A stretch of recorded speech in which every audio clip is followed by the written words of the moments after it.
ক্লাসে ঢুকলাম যে ক্লাসে ঢুকছি।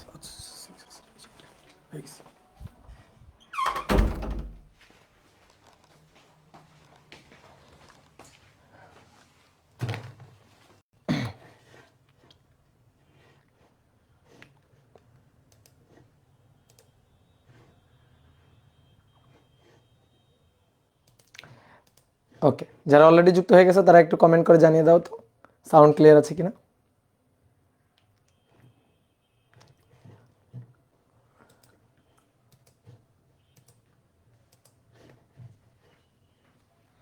ওকে, ঠিক আছে।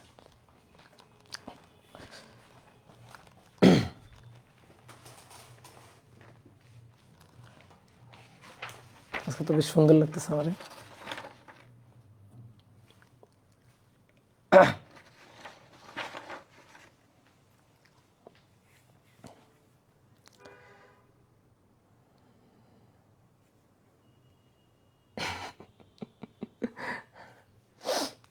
ওকে, তো ডিয়ার স্টুডেন্ট, সবাইকে শুভেচ্ছা জানাচ্ছি আজকের ক্লাসে। আজকে আমরা নিউটনের বলবিদ্যা অধ্যায়ের 23 নম্বর ক্লাস করব। তো এই অধ্যায়ে এক এক করে অনেকগুলো ক্লাস হয়ে গেল। আসলে এই অধ্যায়টা অনেক বড় একটা অধ্যায়। ভেক্টর এবং নিউটনের বলবিদ্যা এই দুইটা অধ্যায় যদি পড়া থাকে, তোমার মনে করো ফার্স্ট পার্টের প্রায় অর্ধেক পড়া হয়ে গেছে। তো নিউটনের বলবিদ্যা এর আজকের ক্লাসে আমরা কেন্দ্রমুখী বলের অনেকগুলো ম্যাথ প্রবলেম সলভ করব, বিভিন্ন টাইপের ম্যাথ প্রবলেম সলভ করব। তো কেন্দ্রমুখী বলের যে দুইটা ক্ষেত্র সবচেয়ে বেশি জরুরি, সবচেয়ে বেশি আমাদের আসে, পরীক্ষাতে সবচেয়ে বেশি কোশ্চেন থাকে, সেই দুইটা টপিক অলরেডি আমাদের পড়া হয়ে গেছে। একটা হচ্ছে ব্যাংকিং আর একটা হচ্ছে সুতার টান। তো আজকের ক্লাসে আমরা কিছু অ্যাডভান্স লেভেলের ম্যাথ প্রবলেম সলভ করব, বা কেন্দ্রমুখী বলের কিছু অ্যাডভান্স টপিক আমরা আজকের ক্লাসে দেখব, যেগুলা সচরাচর ধরো যে পরীক্ষাতে ওইভাবে আমরা দেখি না আসতে, বা আমাদের বোর্ড বইতে ওইভাবে আলোচনা করা নেই, বাট বিভিন্ন জায়গায় কিন্তু আসে, বিভিন্ন জায়গায় সৃজনশীল প্রশ্ন আকারেও আসে। তোমরা টেস্ট পেপার খুললেও বুঝবা। আর ইঞ্জিনিয়ারিং অ্যাডমিশন টেস্টের জন্য তা আসার মনে করো যে সমূহ সম্ভাবনা থাকবে। তো আজকের ক্লাসে আমরা সেই টাইপের কিছু ম্যাথ প্রবলেম সলভ করব। ভাই আজকে মেডিকেলের রেজাল্ট দিল, কিছু বলেন ভাই রেজাল্ট নিয়ে? রেজাল্ট নিয়ে কিছু বলার নাই তো। যতগুলা সিট তার চেয়ে যদি বেশি সংখ্যক স্টুডেন্ট পরীক্ষা দেয়, তাহলে অবশ্যই যতগুলা সিট আছে ততগুলা স্টুডেন্ট চান্স পাবে, আর কেউ কেউ চান্স পাবে না, স্বাভাবিক। এটা মনে করো যে প্রকৃতির নিয়ম। তো যাতে তোমরা কেবল হচ্ছে একাডেমিক ব্যাচ, তোমাদের মনে করো যে এর আগেও আর একটা ব্যাচ পরীক্ষা দিবে। তো এখন থেকে খুব ভালো করে পড়ো। তোমাদের প্যাশন কি, টার্গেট কি, এটা সিলেক্ট করো আগে, যে আমি কোন দিকে যাইতে চাই। মেডিকেলে যাইতে চাই, নাকি আমি ইঞ্জিনিয়ারিং লাইনে পড়তে চাই, না কোনো একটা সাবজেক্ট আমি ইউনিভার্সিটিতে পড়তে চাই। ঠিক আছে, গোল আগে ফিক্সড করো, তারপরে সেই অনুযায়ী কষ্ট করো। তবে সবার কষ্ট মোটামুটি ইন্টার পরীক্ষা পর্যন্ত সেম, এইচএসসি পরীক্ষা পর্যন্ত সবার কষ্ট সেম। তো আগে তো এইচএসসি পাস করতে হবে, আগে তো একটা ভালো রেজাল্ট করতে হবে, এইচএসসিতে প্লাস পাইতে হবে, দেন তারপরে হচ্ছে অ্যাডমিশনের চিন্তা ভাবনা। বাট ফোকাস এখন থেকে করো। এখন থেকে তুমি কোন লাইনে যাইতে চাও সেই দিকে ফোকাস করে এখন থেকে পড়াশোনা শুরু করো। আমরা অনেকে ভাবি কি যে এইচএসসি পরীক্ষার পরে 3 মাস 4 মাস পড়ে একবার ফাটাই ফেলবো। এইটা আসলে কখনো হয় না। ওইরকম ফাটাইতে গেলে তুমি অটোমেটিক্যালি ফেটে যাবা। তো এখন থেকে পড়াশোনা শুরু করো। ঠিক আছে, এখন থেকে যে পড়াশোনা করবে তার আর পিছনে ফিরে তাকাইতে হবে না। পরে গিয়েও তুমি যদি মনে করো না আমি এখন পড়াশোনা করব না, এখন আমি খুবই রিল্যাক্সে মনে করো যে দিন অতিবাহিত করব, এবং হাসি মজা খেলাই সময় নষ্ট করতে পারো, কোনো সমস্যা নেই। কিন্তু তারপরে তোমার যদি মনে করো যে ঠিকঠাক গোলকে অ্যাচিভ করতে হয়, তাহলে সেই ক্ষেত্রে অনেক অনেক অনেক অনেক পরিশ্রম করা লাগবে। তো অনেক অনেক পরিশ্রম করা এটার দরকার নাই, এখন থেকে একটু একটু একটু একটু করে পরিশ্রম করো। তাহলে মনে করো যে তুমি তোমার ঠিকঠাক যে যে কাঙ্ক্ষিত যে লক্ষ্য, সেই লক্ষ্য তুমি পৌঁছে যেতে পারবা। ওকে, বা ফিজিক্সে কোন গাইড কিনবো? কোনো গাইড কেনার দরকার নেই, মূল বই পড়বা। আর আমরা ক্লাসে যা পড়াচ্ছি এই পড়বা। আমরা ক্লাসে যা পড়াচ্ছি এগুলা পড়লেও অনেক সময় মূল বই পড়া লাগে না। ঠিক আছে, ক্লাস নোটগুলো যদি তুমি খুব ভালো করে সুন্দর করে গোছাই করতে পারো, তাহলে মূল বইও অনেক সময় পড়া লাগে না। বাট মূল বইয়ের কোনো বিকল্প নেই, একটা মূল বই অবশ্যই পড়বা। ঠিক আছে, মূল বইয়ের যে ম্যাথ প্রবলেমগুলো সেইগুলো নিজে নিজে প্র্যাকটিস করবা। প্র্যাকটিসের কোনো বিকল্প নেই, নিজে পড়ার কোনো বিকল্প নেই। ঠিক আছে, অপূর্ব ভাইকে গোলায় খাওয়াই দিলেও তুমি পারবা না যদি তুমি নিজে পড়াশোনা না করো, বুঝলা? ঠিক আছে, তো চলো আমরা শুরু করি। তো প্রথম যে ম্যাথ প্রবলেমটা আমরা সলভ করবো আজকে, বলা হচ্ছে সুতা গুলোর টান নির্ণয় করো, টান নির্ণয় করো। এবার আসো কোশ্চেনটা বুঝি। এটা হচ্ছে একটা লাঠি, একটা দণ্ড, এই দণ্ডের সাথে একটা দড়ি বাঁধা হয়েছে। তো দড়িতে 3টা ভর বাঁধা। তো প্রথমে কি করা হয়েছে, একটা দড়ি নেওয়া হয়েছে, একটা দড়ি নিয়ে, এই যে একটা দড়ি নিলাম, দড়ি নিয়ে এর সাথে একটা ভর সংযুক্ত করলাম, ঠিক আছে, এর সাথে একটা ভর সংযুক্ত করলাম। এবার তারপরে এই ভরটার সাথে আবার একটা দড়ি বাঁধলাম, দড়ি বেঁধে এর সাথে আরও একটা ভর সংযুক্ত করলাম, তারপরে এর সাথে আবার দড়ি বাঁধলাম, দড়ি বেঁধে আরও একটা ভর সংযুক্ত করলাম। এই যে 3টা ভর সংযুক্ত করা হয়েছে। এটার ভর হচ্ছে 3 কেজি, এটার ভর 2 কেজি, এটার ভর হচ্ছে 1 কেজি। এভাবে বেঁধে এই অক্ষের চারপাশে, এই যে দণ্ড, এটা হচ্ছে অক্ষ, এই অক্ষের চারপাশে ঘোরানো হচ্ছে, ওমেগা কৌণিক বেগে ঘোরানো হচ্ছে।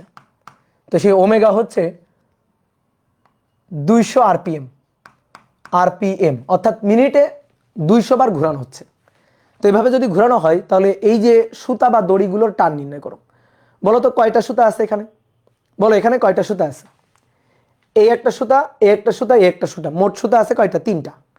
তো এই 3টা সুতায় টান নির্ণয় করতে বলছে। আমি তোমাদের বলছিলাম সুতা আলাদা আলাদা, তাহলে টান আলাদা আলাদা। তো এখানে সুতা আলাদা আলাদা, কিন্তু 1টা 2টা 3টা, 3টা আলাদা সুতা, তাহলে 3টা আলাদা সুতায় 3টা আলাদা টান। এই 3টা টান আমাদের বের করতে হবে, এই 3টা টান আমাদের বের করতে হবে। তো ধরো এই জায়গায় টান হচ্ছে T1, এই দড়িতে টান T1, এই দড়িতে টান T2, আর এই দড়িতে টান হচ্ছে T3। তো আমরা একটু টানের ডিরেকশনটা দেখাই। তো আমরা T1 T2 T3 টানের ডিরেকশনটা দেখাই। টান সবসময় জোড়ায় জোড়ায় কাজ করে, টান সবসময় জোড়ায় জোড়ায় কাজ করবে, ঠিক আছে। কোনো একটা দড়ি নিয়ে যদি আমি এভাবে টানি, দেখো কোনো একটা দড়ি নিয়ে যদি আমি এভাবে টানি, তাহলে আমি এই হাত দিয়ে দড়িটাকে এদিকে টানতেছি আর এই হাত দিয়ে দড়িটাকে এদিকে টানতেছি, তাহলে টান জোড়ায় জোড়ায় কাজ করে, টান টি টান টি, ঠিক আছে। তাহলে টান জোড়ায় জোড়ায় কাজ করবে। তাহলে দেখো এবার আসো এই দড়িতে টান, তাহলে এই 2 কেজি 3 কেজিকে এদিকে টানতেছে, এই যে T3 বলে। আর এই 3 কেজি 2 কেজিকে এদিকে টানতেছে, কত বলে? T3 বলে, ঠিক আছে। তাহলে আমরা 2টা T3 আর লিখলাম না, T3 লিখলাম, ঠিক আছে। বা তুমি লিখতে পারো, চাইলে এভাবে লিখতে পারো, যেটা T3 এটা T3, ওকে। এবার আসো T2, তাহলে এবার 1 কেজি 2 কেজিকে টানতেছে, T2 বলে। আর 2 কেজি 1 কেজিকে টানতেছে, T2 বলে। এবার আসো এই দড়িতে, এই দড়িতে এই লাঠিটাতে বাধা আছে, তাহলে লাঠিটা 1 কেজিকে টানতেছে এদিকে, T1 বলে। আর 1 কেজি লাঠিকে টানতেছে এদিকে, T1 বলে। তাহলে এই হচ্ছে বলগুলা, অ্যানালাইসিস করে নিলাম। এবার আমাদের কি করতে বলছে? টান নির্ণয় করতে বলছে। তা আসো আমরা এই 3 কেজি দিয়ে শুরু করি। আচ্ছা, এটা ঘুরতেছে না বৃত্তার পথে, তাহলে 1 কেজি কিন্তু এরকম একটা বৃত্তার পথে ঘুরছে, 2 কেজি এরকম একটা বৃত্তার পথে ঘুরছে, 3 কেজি কিন্তু এরকম একটা বৃত্তার পথে ঘুরছে, তাই তো? তাহলে বৃত্তার পথে ঘুরতে গেলে কি লাগে? কেন্দ্রমুখী বলের যোগান লাগে। তাহলে কেন্দ্রমুখী বলের যোগান ছাড়া কেউ কিন্তু বৃত্তার পথে ঘুরতে পারবে না। তাহলে আসো আমরা প্রথমে যদি 3 কেজির জন্য চিন্তা করি, ধরো 3 কেজি, শুধু 3 কেজির কথা ভাববো, শুধু 3 কেজির কথা ভাববো। তাহলে এই হচ্ছে 3 কেজি, 3 কেজি এখানে আছে, 3 কেজি এখানে আছে।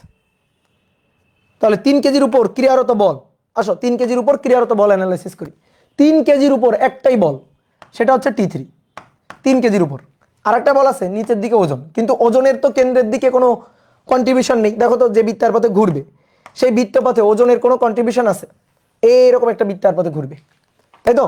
তো এরকম একটা বৃত্তার পথে ঘুরলে কেন্দ্রের দিকে যে বলটা, সেই কেন্দ্রের দিকে বলটা কে দিচ্ছে? T3 দিচ্ছে।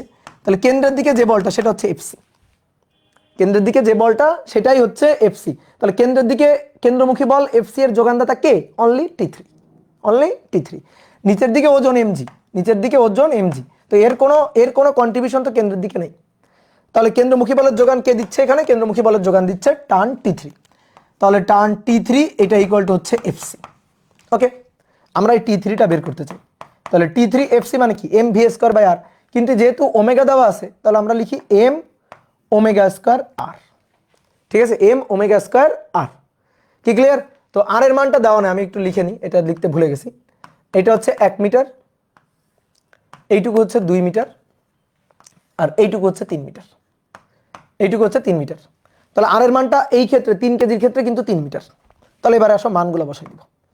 তাহলে এম ওমেগা হচ্ছে 2 পাই এন ডিভাইডেড বাই টি তার স্কোয়ার ইন্টু আর। তাহলে মান বসালে এম এর মান হচ্ছে 3 kg, 2 pi omega, omega 2 pi N by T. তাহলে ওমেগা 200 আরপিএম, মিনিটে 200 বার, তাহলে উপরে 200, নিচে মিনিটে, তাহলে 60 সেকেন্ড। তাহলে 2 পাই এন বাই টি তার স্কোয়ার, আর আর এর মান হচ্ছে 3, আর এর মান 3 মিটার। তাহলে আসো 3 3 9 গুণ 2 ইন্টু 3.1416 ইন্টু 200 ডিভাইডেড বাই 60 তার স্কোয়ার। তাহলে এই মানটা আসবে 3947.86 নিউটন। দেখো তো এই মানটা এটা আসছে কিনা, দেখো এটা আসছে কিনা, কি ক্লিয়ার? ওকে ভাইয়া, অনুভূমিক নাকি উলম্ব তলে ঘোরানো হচ্ছে? এই যে চিত্র এঁকে দেওয়া আছে, এটা কি উলম্ব তল মনে হচ্ছে তোমার কাছে? তলটা কেমন তল দেখো তো, অনুভূমিক তল। উলম্ব তলে এইটা অক্ষ, উলম্ব তলে এভাবে ঘোরানো যায়? অনুভূমিক তলে ঘোরানো হচ্ছে, হ্যাঁ ঠিক আছে, অনুভূমিক তলে ঘোরানো হচ্ছে। এবার আসো 2 কেজির জন্য। এবার চিন্তা করো 2 কেজি, এই যে এখানে 2 কেজি আছে, তাহলে 2 কেজির উপর বল, দেখো তো 2 কেজির উপর ক্রিয়ারত বল কয়টা? দেখো এই দিক বরাবর যে বলটা আছে 2 কেজির উপর, এদিক বরাবর যে বলটা আছে, ধুর, এই দিক বরাবর যে বলটা আছে সেটা হচ্ছে T2, T2। 2 কেজির উপর আরো একটা বল আছে এই দিকে, সেটা হচ্ছে T3। তাহলে এই দিক বরাবর আর একটা বল আছে, সেটা হচ্ছে T3। 2 কেজির উপর এই যে দুইটা বল। এবার আমার লাগবে কেন্দ্রের দিকে লব্ধি। তাহলে কেন্দ্র কোন দিকে? এরকম পথে যদি ঘুরতে থাকে, এরকম পথে যদি ঘুরতে থাকে, তাহলে কেন্দ্রটা কোন দিকে? কেন্দ্র হচ্ছে এই দিক বরাবর, তাহলে আমার এই দিক বরাবর বলটা লাগবে এফসি।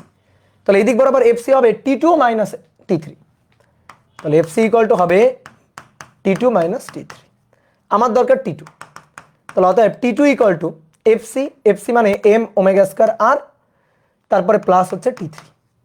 তাহলে এখানে এম, এম এর মান কত kg? 2 kg, omega 2 pi N 200 divided by T 60 তার স্কোয়ার, আর আর এর মানও 2 মিটার, 2 কেজির জন্য 2 মিটার। দেখো তাহলে 2 প্লাস T3, T3 হচ্ছে 3947.86। তাহলে না মান বসাই দাও। তাহলে 2 ইন্টু 3.1416 ইন্টু 260 তার স্কোয়ার গুণ 2, এর সাথে যোগ হবে 3947.86। তাহলে 5702.46 এত নিউটন। Okay clear? এইবার আসো, বাকি থাকলো কত? বাকি থাকলো হচ্ছে 1 কেজি, বাকি থাকলো 1 কেজি। তাহলে 1 কেজির জন্য আসো, 1 কেজির জন্য 1 কেজি এখানে আছে, এটা হচ্ছে 1 কেজি। তাহলে 1 কেজির উপর বল হচ্ছে T1 আর T2, T1 আর T2, 1 কেজির উপর বল T1 T2। তাহলে এই দিক বরাবর ক্রিয়ারত বল T1 আর এই দিক বরাবর T2। তাহলে 1 কেজি সেই এরকম বৃত্তাকার পথে ঘুরছে। তাহলে বৃত্তাকার পথে ঘুরতে গেলে কেন্দ্রমুখী বলের যোগান লাগবে, কেন্দ্রমুখী বলের যোগান হবে কেন্দ্রের দিকে এফসি। তাহলে এবার এফসি ইকুয়াল টু হবে T1 minus T2, T1 minus T2, কেন্দ্রের দিকে লব্ধি। তাহলে কেন্দ্রের দিকে কে আছে? T1, আর কেন্দ্রের বাইরের দিকে কে আছে? T2। তাহলে কি হবে? T1 minus T2। তাহলে অতএব T1 চাই। তাহলে FC M omega square R plus T2। তাহলে এম এর মান 1 কেজি, ওমেগা 2 পাই 200 ডিভাইডেড বাই 60 তার স্কয়ার 1 প্লাস T2 হচ্ছে 5702.46।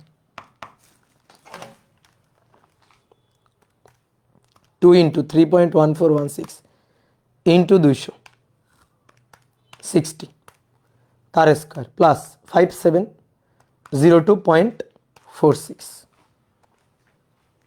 তাহলে এটা হচ্ছে 6141.11 এত নিউটন। তো দেখো কত সহজ, কি ক্লিয়ার? তাহলে অনেকের কাছে দেখো এই ম্যাথ কিন্তু প্রথম যে ফেস করবে তার কাছে কি না কি মনে হবে, বাট তুমি যদি কেন্দ্রমুখী বলের কনসেপ্ট জানো এবং ম্যাথ সলভ করার টেকনিক জানো, তোমার যদি জানা থাকে যে কোনো একটা বস্তুর উপর যতগুলো বল কাজ করবে কেন্দ্রের দিকে তাদের লব্ধি হবে কেন্দ্রমুখী বল, এই কথাটুকু জানলেই তুমি এই টাইপের ম্যাথ প্রবলেম সলভ করতে পারবা। এবার একটা জিনিস একটু প্র্যাকটিক্যালি ফিল করো তো, ধরো তিনজনকে আমি দড়িতে এভাবে বেঁধে ঘোরাচ্ছি, ধরো তিনজন, এই M1 M2 M3 মানে 1 কেজি 2 কেজি 3 কেজি, ধরো এই যা তিনজন, চিন্তা করো তুমি তোমার দুইজন বন্ধু এভাবে দড়িতে বেঁধে ঘোরাচ্ছি, সবচেয়ে বেশি প্যারায় বা কষ্টে থাকবে কে? যদি দড়িতে বেঁধে রাখি সবচেয়ে বেশি প্যারায় থাকবে কে, সবচেয়ে বেশি কষ্টে থাকবে কে বলো তো দেখি? প্রথমজন সবচেয়ে বেশি কষ্টে থাকবে, প্রথমজন সবচেয়ে বেশি কষ্টে থাকবে। আর একেবারে লাস্টের যে জন আছে সে একটু আরামে থাকবে আর কি, কারণ তার তার উপর দড়িতে যে টান বলটা, সেই টান বলটা সবচেয়ে কম, দেখো T3 সবচেয়ে কম আর T1 সবচেয়ে বেশি, T1 সবচেয়ে বেশি। আচ্ছা ধরো একই দড়ি দিয়ে আমি বাঁধছি, ধরো একই দড়ি, একই টাইপের দড়ি, এখানেও যে দড়ি এখানেও সেই দড়ি এখানেও সেই দড়ি, এইভাবে ঘুরাইতে থাকলে বলো তো আগে ছিঁড়ে যাবে কোন দড়িটা? ধরো আমি ঘুরাচ্ছি ঘুরাচ্ছি ঘুরাচ্ছি, ঘূর্ণন স্পিড আস্তে আস্তে আস্তে আস্তে বাড়াচ্ছি, সবচেয়ে আগে ছিঁড়ে যাবে কোনটা? সবচেয়ে আগে ছিঁড়ে যাবে কোন দড়িটা? এই দড়িটা, এই দড়িটা, না এই দড়িটা? প্রথম, দ্বিতীয় না তৃতীয়? প্রথম দড়িটাই দেখবা আগে ছিঁড়ে যাবে। তুমি চাইলে একটু বাসায় প্র্যাকটিক্যাল করে দেখো, তুমি সুতা দিয়ে 3টা বস্তুকে এভাবে বাঁধবা, বাঁধার পরে ঘুরাইতে থাকবা, ঘূর্ণন স্পিড আস্তে আস্তে আস্তে আস্তে বাড়াইতে থাকবা, বাড়াইতে থাকলে দেখবা সবচেয়ে আগে যদি ছিঁড়ে যায় তাহলে এই দড়িটাই ছিঁড়ে যাবে। তো সেক্ষেত্রে কথা আছে, দড়িগুলো কিন্তু একই টাইপের দড়ি হইতে হবে। ধরো এই যে দড়ি, এই দড়ির সর্বোচ্চ যে টান সহ্য করতে পারে, সর্বোচ্চ যে টান সহ্য করতে পারে সেটা হচ্ছে 7000 নিউটন। ধরো সর্বোচ্চ টান সহ্য করতে পারে 7000 নিউটন। এখন আমি ঘূর্ণন বেগ বাড়াচ্ছি, এখন তো আমি 200 আরপিএম এ ঘুরাচ্ছি, তো 200 আরপিএম এ ঘুরাচ্ছি বলে সমস্যা নেই, কিন্তু আমি যদি ঘূর্ণন বেগ বাড়াইতে থাকি বাড়াইতে থাকি বাড়াইতে থাকি 7000 পর্যন্ত এই দড়ি সহ্য করতে পারে, তাহলে প্রথম দেখো প্রথম যে দড়িটা, প্রথম যে দড়িটা T1 যে দড়িতে টান প্রযুক্ত হচ্ছে, ওই দড়িতে টান প্রথমে 7000 ক্রস করবে, ঠিক আছে? এটা দেখো আপাতত 6141 আছে, এটা 5000 সামথিং আছে, এটা আছে 3000 সামথিং, মানে 4000-এর কাছাকাছি। তাহলে সবচেয়ে বেশি টান আছে কই? প্রথম অংশে, প্রথম দড়ির অংশে সবচেয়ে বেশি টান আছে। তাহলে আমি যদি ঘূর্ণন স্পিড বাড়াইতে থাকি তাহলে প্রথম দড়ির অংশ ওইটাই কিন্তু প্রথমে যে সর্বোচ্চ যে টান ওইটা মনে করো যে অতিক্রম করে যাবে, তাহলে অতিক্রম করে গেলে ওই দড়িটাই ছিঁড়ে যাবে, ঠিক আছে?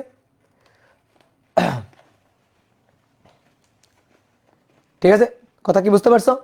তবে এখানে কিন্তু একটা ভরের ব্যাপার আছে, এখানে কিন্তু একটা ভরেরও ব্যাপার আছে, এখানে কিন্তু ভরেরও একটা ব্যাপার আছে। ওকে, তো চলো এবার এবার আসো সেতু, ঠিক আছে? 1 নম্বর সমতল সেতু, সমতল সেতু, একটা নদীর উপর দিয়ে একটা সেতু আছে, তো সেতুটা হচ্ছে সমতল সেতু। তো সমতল সেতুর উপর গাড়ির, সমতল সেতুতে গাড়ির উপর প্রতিক্রিয়া বল, তো এইটা হচ্ছে একটা সমতল সেতু, ঠিক আছে?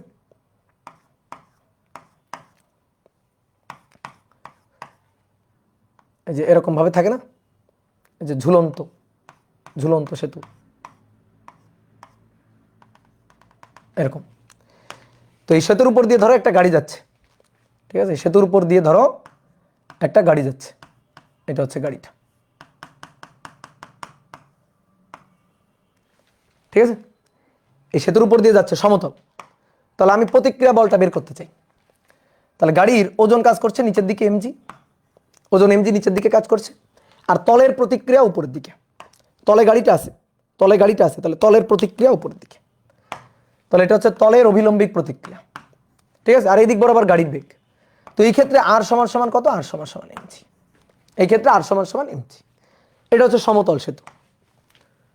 2 নম্বর উত্তল সেতু, উত্তল সেতু। এইবার দেখো কাহিনী হচ্ছে এখন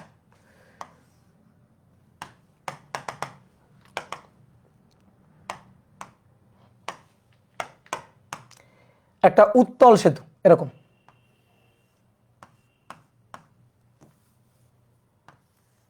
এরকম একটা উত্তল সেতু, ঠিক আছে? এবার এই সেতুর উপর দিয়ে একটা গাড়ি যাচ্ছে,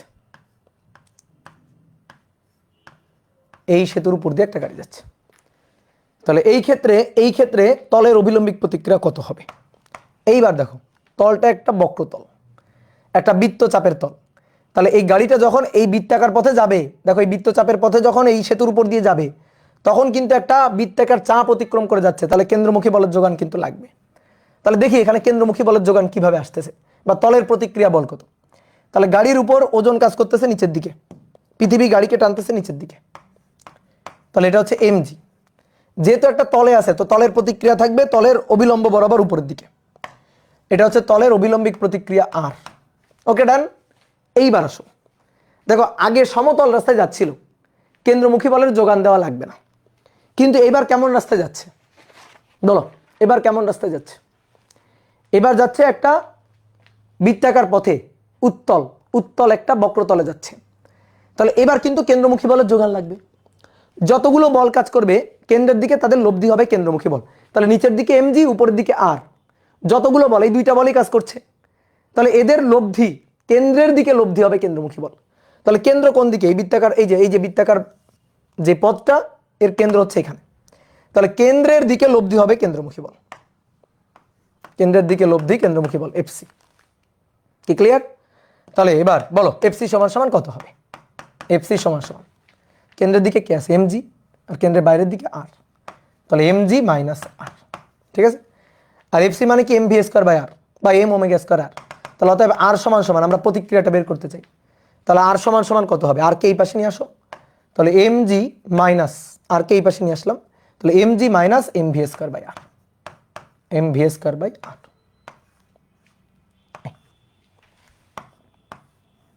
বুঝছো? এইবার আসো 3 নম্বর, অবতল সেতু। অবতল সেতু,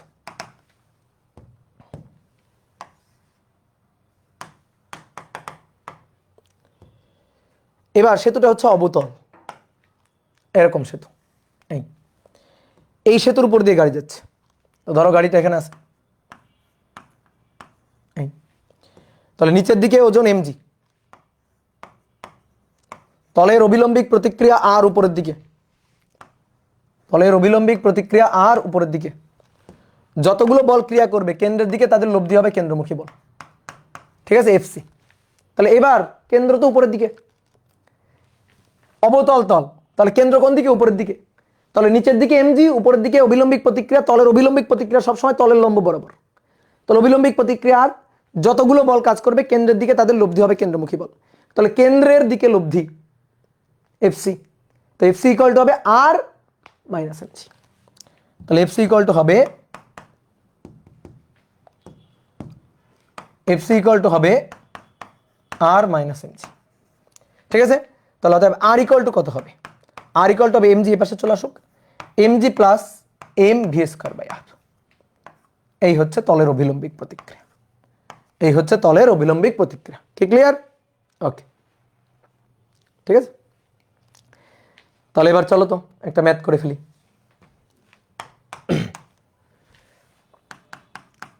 বলা হচ্ছে 50 কেজি, সরি 500 কেজি, 500 কেজি ভরের একটি গাড়ি, কোনো সেতুর উপর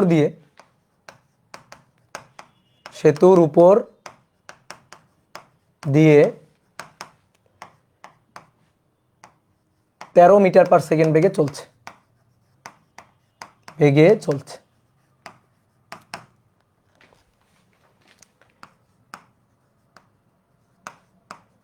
সেতুটি 1 সমতল হলে গাড়ির উপর তলের প্রতিক্রিয়া,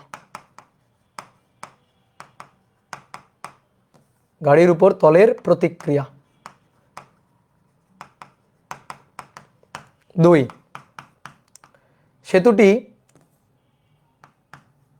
50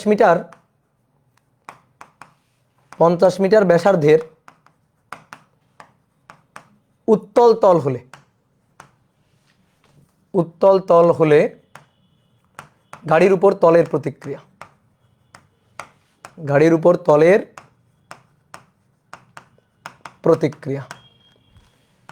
আর 3 নম্বর 50 মিটার ব্যাসার্ধের অবতল তল হলে তলের প্রতিক্রিয়া। রেডিমেড ম্যাথ চিনো? রেডিমেড ম্যাথ কাকে বলে বলো তো? বলো রেডিমেড ম্যাথ কাকে বলে বলো? রেডিমেড ম্যাথ হচ্ছে ডাইরেক্ট সূত্রে বসাই দিলে সেই ম্যাথকে বলে রেডিমেড ম্যাথ। তো তো এই ম্যাথটা হচ্ছে একটা রেডিমেড ম্যাথ, আগের স্লাইডে সূত্র আছে। এবার এই সূত্রগুলোতে জাস্ট খালি মান বসাই দিবা, মান বসাই দিলে হয়ে যাবে, ঠিক আছে? তাহলে রেডিমেড। তাহলে আসলে প্রথমে কি বলছে, প্রথমেই বলছে যে সেতুটা একটা সমতল সেতু হলে, তাহলে সমতল যদি হয়, তাহলে গাড়ির উপর প্রতিক্রিয়া নিচের দিকে ওজন mg, আর তলের অভিলম্বিক প্রতিক্রিয়া উপরের দিকে r, তাহলে r ইকুয়াল টু mg। তো m এর মান কত 500 আর g এর মান কত 9.8। ঠিক আছে, এখানে বেগ যা নিয়ে যাবে যাক, 13 মিটার পার সেকেন্ড হবে আর 33 মিটার পার সেকেন্ড হবে, হোক, কোনো সমস্যা নেই। তাহলে এই ক্ষেত্রে হচ্ছে 4900 এত নিউটন, এটা হচ্ছে তলের প্রতিক্রিয়া। তাহলে এটা 1 নম্বর। এবার আসো 2 নম্বর।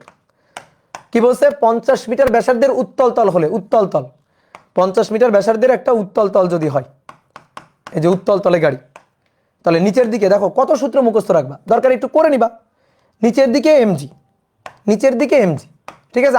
আমি যদি পরীক্ষায় আসে আমি সূত্র মুখস্থ রাখবো না, আগে তোমার আমি সূত্র ঠিক আছে বানাই দিছি, কিন্তু পরীক্ষায় আসলে আমি কখনো সূত্র মুখস্থ রাখবো না, আমি চটপট করে নিব যে নিচের দিকে mg, তলের অভিলম্বিক প্রতিক্রিয়া উপরের দিকে r। তাহলে যেহেতু একটা বৃত্তাকার পথে যাচ্ছে এবং তলটা উত্তল তল, উত্তল ভাবে আঁকছি, তাহলে উত্তল তলে যাচ্ছে, তাহলে নিচের দিকে কেন্দ্রমুখী বলের যোগান দিতে হবে কেন্দ্রের দিকে, তাহলে fc ইকুয়াল টু হবে mg মাইনাস r। তাহলে অতএব r ইকুয়াল টু হবে, আর কে এই পাশে নিয়ে আসলাম, তাহলে mg minus mv square by r। তাহলে এবার মান বসাই দিব, m এর মান 500, g এর মান 9.8, মাইনাস m এর মান 500 গুণ বেগের মান 13 স্কয়ার, বেগের মান 13 স্কয়ার, বেগের মান কিন্তু বেশি হওয়া যাবে না, বেশি হলে একটা কাহিনী হয়ে যাবে। আর r এর মান কত 50, দেখি উত্তর আবার মাঝে মাইনাস চলে না আসে, মাইনাস আসলে তো বিপদ। 500 গুণ 9.8 মাইনাস 500 গুণ 13 স্কয়ার ডিভাইডেড বাই 50, হ্যাঁ মাইনাস আসে নাই, মাইনাস আসে নাই, 3210 এত নিউটন। ওকে, এবার 3 নম্বর। এবার বলছে সেতুটা অবতল হলে, অবতল, তাহলে সেতুটা যদি অবতল হয় তাহলে সেই ক্ষেত্রে তলের প্রতিক্রিয়া, তাহলে নিচের দিকে mg, উপরের দিকে তলের প্রতিক্রিয়া, তলের লম্ব বরাবর থাকবে সবসময়, তলের প্রতিক্রিয়া থাকবে তলের লম্ব বরাবর। তাহলে এবার কেন্দ্রের দিকে যোগানকৃত বল কেন্দ্রমুখী বল, তাহলে কেন্দ্রের দিকে এই যে fc, তাহলে fc equal to r minus mg। তাহলে অতএব r ইকুয়াল টু mg কে এই পাশে পাঠাবো, তাহলে mg plus mv square by r। তাহলে m এর মান 500, g এর মান 9.8 plus 500 v square 13 square divided by r এর মান 50।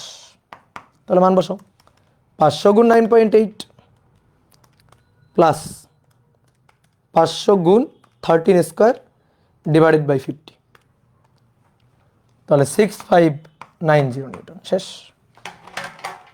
কি বুঝছো বলো? এই ম্যাথগুলো আসলে তুমি শিওর থাকো, মনে করো 80% স্টুডেন্ট পারবে না, 80 থেকে 85% স্টুডেন্ট এই ম্যাথগুলো কিন্তু পারবে না, বাট তোমাদের যদি একটু করা থাকে, একটু টাচ থাকে, তাহলে তুমি কিন্তু পারবা। আর পরীক্ষার হলে যে প্রথমে এইগুলো দেখবে সে ভাবে কি দিছে, এগুলা কোথ থেকে আসছে, ঠিক আছে? ওই যে একটা মিম ভিডিও আছে না, যে কোন জায়গা থেকে আসে এগুলা, লোক কি হিন্দিতে বলে, আমার তো হিন্দি কথাটা আসে না, তো এরকম যে কোথ থেকে আসছে এগুলা, ওইরকম মনে হবে ওর কাছে। তো এবার আসো, এবার একটা খুব ইম্পর্টেন্ট ম্যাথ করব, এই কনসেপ্টেরই ম্যাথ। বলা হচ্ছে একটি উত্তল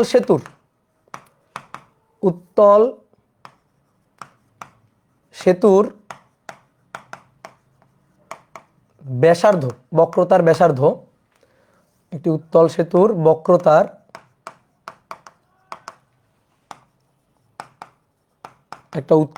বক্রতার ব্যাসার্ধ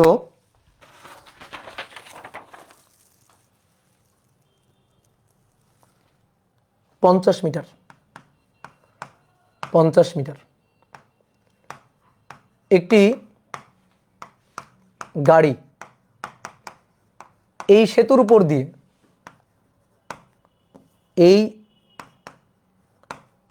উপর দিয়ে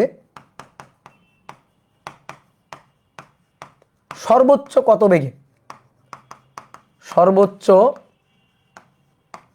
কত বেগে চলতে পারবে? আর কোনো তথ্য দেওয়া নেই। ঠিক আছে?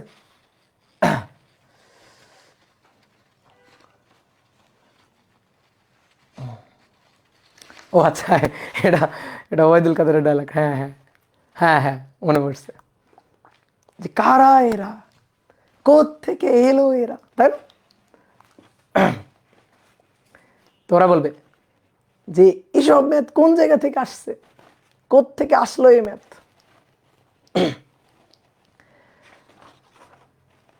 দাদা পুলিশে ধরবে, খবরদার খবরদার, এগুলা কিন্তু ভাইরাল করিও না, খবরদার এগুলো ভাইরাল করিও না, তাহলে কিন্তু আর তোমাদের পড়াইতে পারবো না। তাহলে কিন্তু মনে করো কাশিমপুর কারাগারে থাকতে হবে, তাহলে একেবারে কাশিমপুর কারাগারে।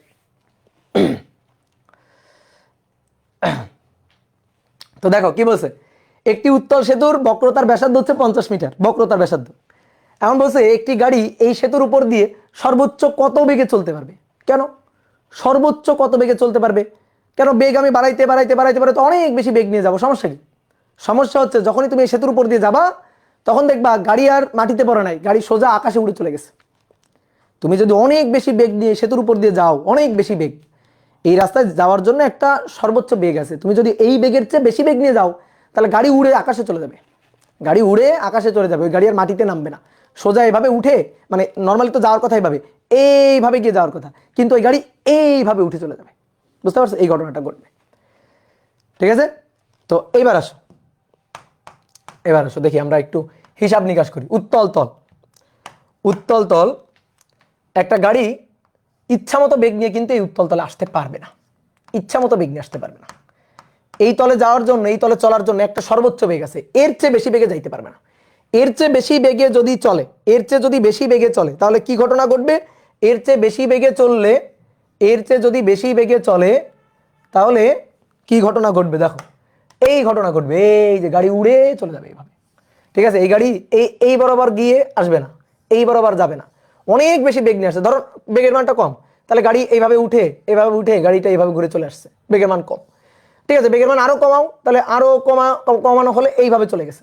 কিন্তু বেগের মান যদি একটা ওই যে নির্দিষ্ট বেগ আছে তার চেয়ে যদি বেশি বেগে যাও তাহলে এইভাবে সোজা চলে গেছে, অর্থাৎ রাস্তা থেকে ছিটকে বাইরে বের হয়ে গেছে।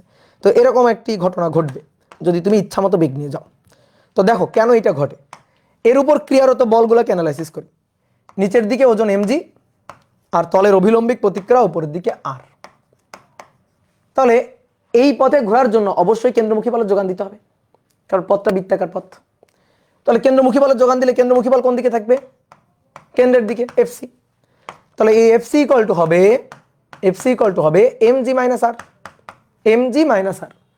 এবার FC হচ্ছে mv square by r, mv square by r equal to mg minus r। এবার শোনো, নিরাপদ সর্বোচ্চ বেগের জন্য, নিরাপদ সর্বোচ্চ বেগের জন্য, নিরাপদ সর্বোচ্চ বেগের জন্য আর হবে 0।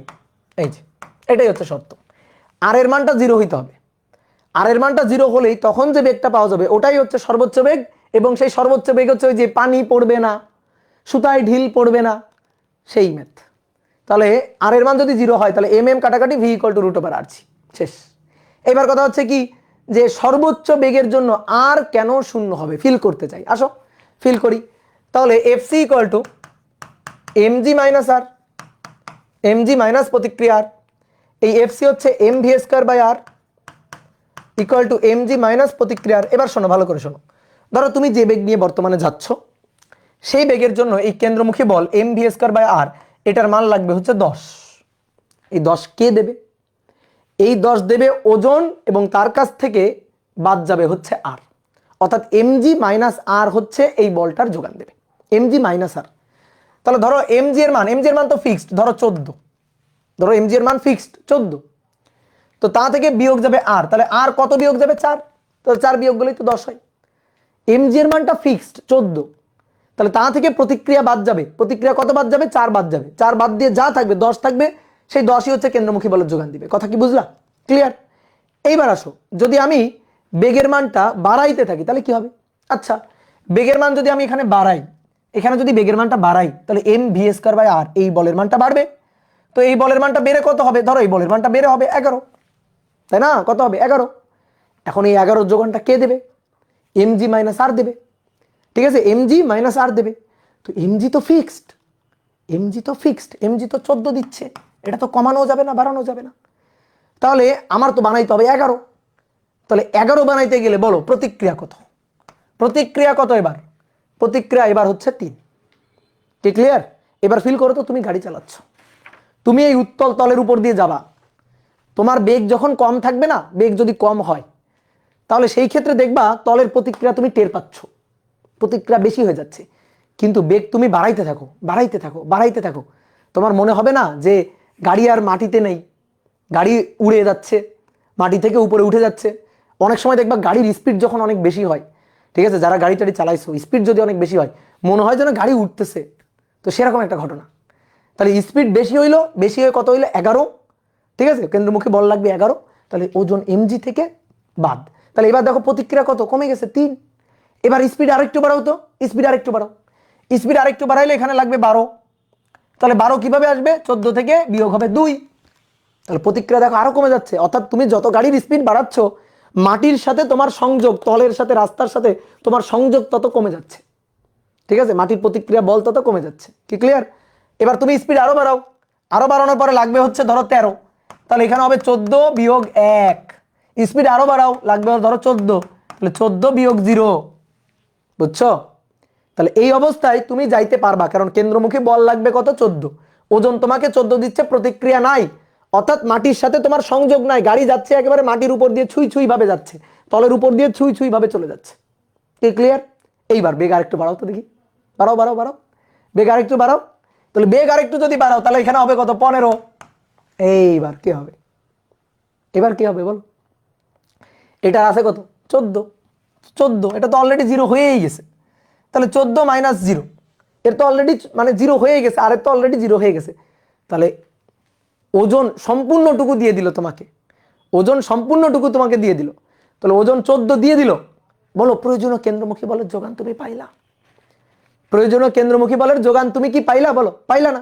তাহলে এবার কি ঘটনা ঘটবে বলো? বৃত্তার মধ্যে ঘুরতে পারবা না, তাহলে স্পর্শক বরাবর ছিটকে এভাবে চলে যাবা, অর্থাৎ তুমি আর রাস্তা দিয়ে যাইতে পারবা না, এখান থেকে ছিটকে সোজা এভাবে চলে যাবা, গিয়ে পড়বা কোথায়?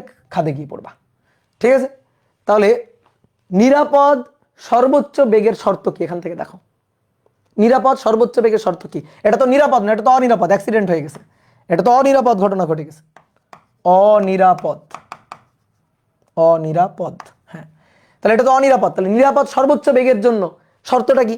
নিরাপদ সর্বোচ্চ বেগ, সর্বোচ্চ, এটা নিরাপদ, এটা নিরাপদ, এটা নিরাপদ বাট বেগ সর্বোচ্চ না, এটা নিরাপদ বাট বেগ সর্বোচ্চ না। তাহলে নিরাপদ সর্বোচ্চ বেগের জন্য এই দেখো আর এর মান 0। তাহলে ফিল করতে পারছো? তাহলে নিরাপদ সর্বোচ্চ বেগের জন্য আর এর মান হবে 0। বলো ফিল করতে পারছো? ক্লিয়ার? এবার এম কাটাকাটি, তাহলে নিরাপদ সর্বোচ্চ বেগ ভি ম্যাক্স, তাহলে √RG, ঠিক আছে। তাহলে পানি পড়বে না, ঢিল পড়বে না, গাড়ি ছিটকে পড়বে না, সবকিছুর সূত্র হচ্ছে এইটা, V max equal to √RG। আর এর মান 50, জি এর মান 9.8। যে গাড়ি হোক, এই রাস্তায় যে গাড়ি হোক, ঠিক আছে, যে গাড়ি হোক তাকে সর্বোচ্চ এই বেগ নিয়ে এসে যাইতে পারবে। তাহলে এটা হচ্ছে 22.135 এত মিটার পার সেকেন্ড। তো তুমি একটা কাজ করবা, ব্রিজের সামনে এরকম একটা সাইনবোর্ড দিয়ে দিবা যে এই ব্রিজ অতিক্রম করার জন্য যে কোনো গাড়ির সর্বোচ্চ বেগ হচ্ছে এইটা। এই বেগের চেয়ে যদি বেশি বেগ নিয়ে যাইতে চাই তাহলে সোজা মনে করো স্বর্গের রাস্তা দেখাই দিবা, বুঝতে পারছো? কেউ মনে করো মরতে চাই, তাহলে তারে বলবা যে আচ্ছা ঠিক আছে এই রাস্তায় ওঠো, বেগের মান করে দাও 25, বেগের মান 25 মিটার পার সেকেন্ড করে দাও, বেগের মান 25 মিটার পার সেকেন্ড করে এই রাস্তা অতিক্রম করে চলে যাও, তাহলে মনে করো যে সোজা একেবারে হ্যাঁ স্বর্গের রাস্তায় চলে যাবে, বুঝতে পারছো? তাহলে দুর্ঘটনা ঘটে যাবে। এটা কিন্তু খুব সুন্দর একটা ম্যাথ। এবার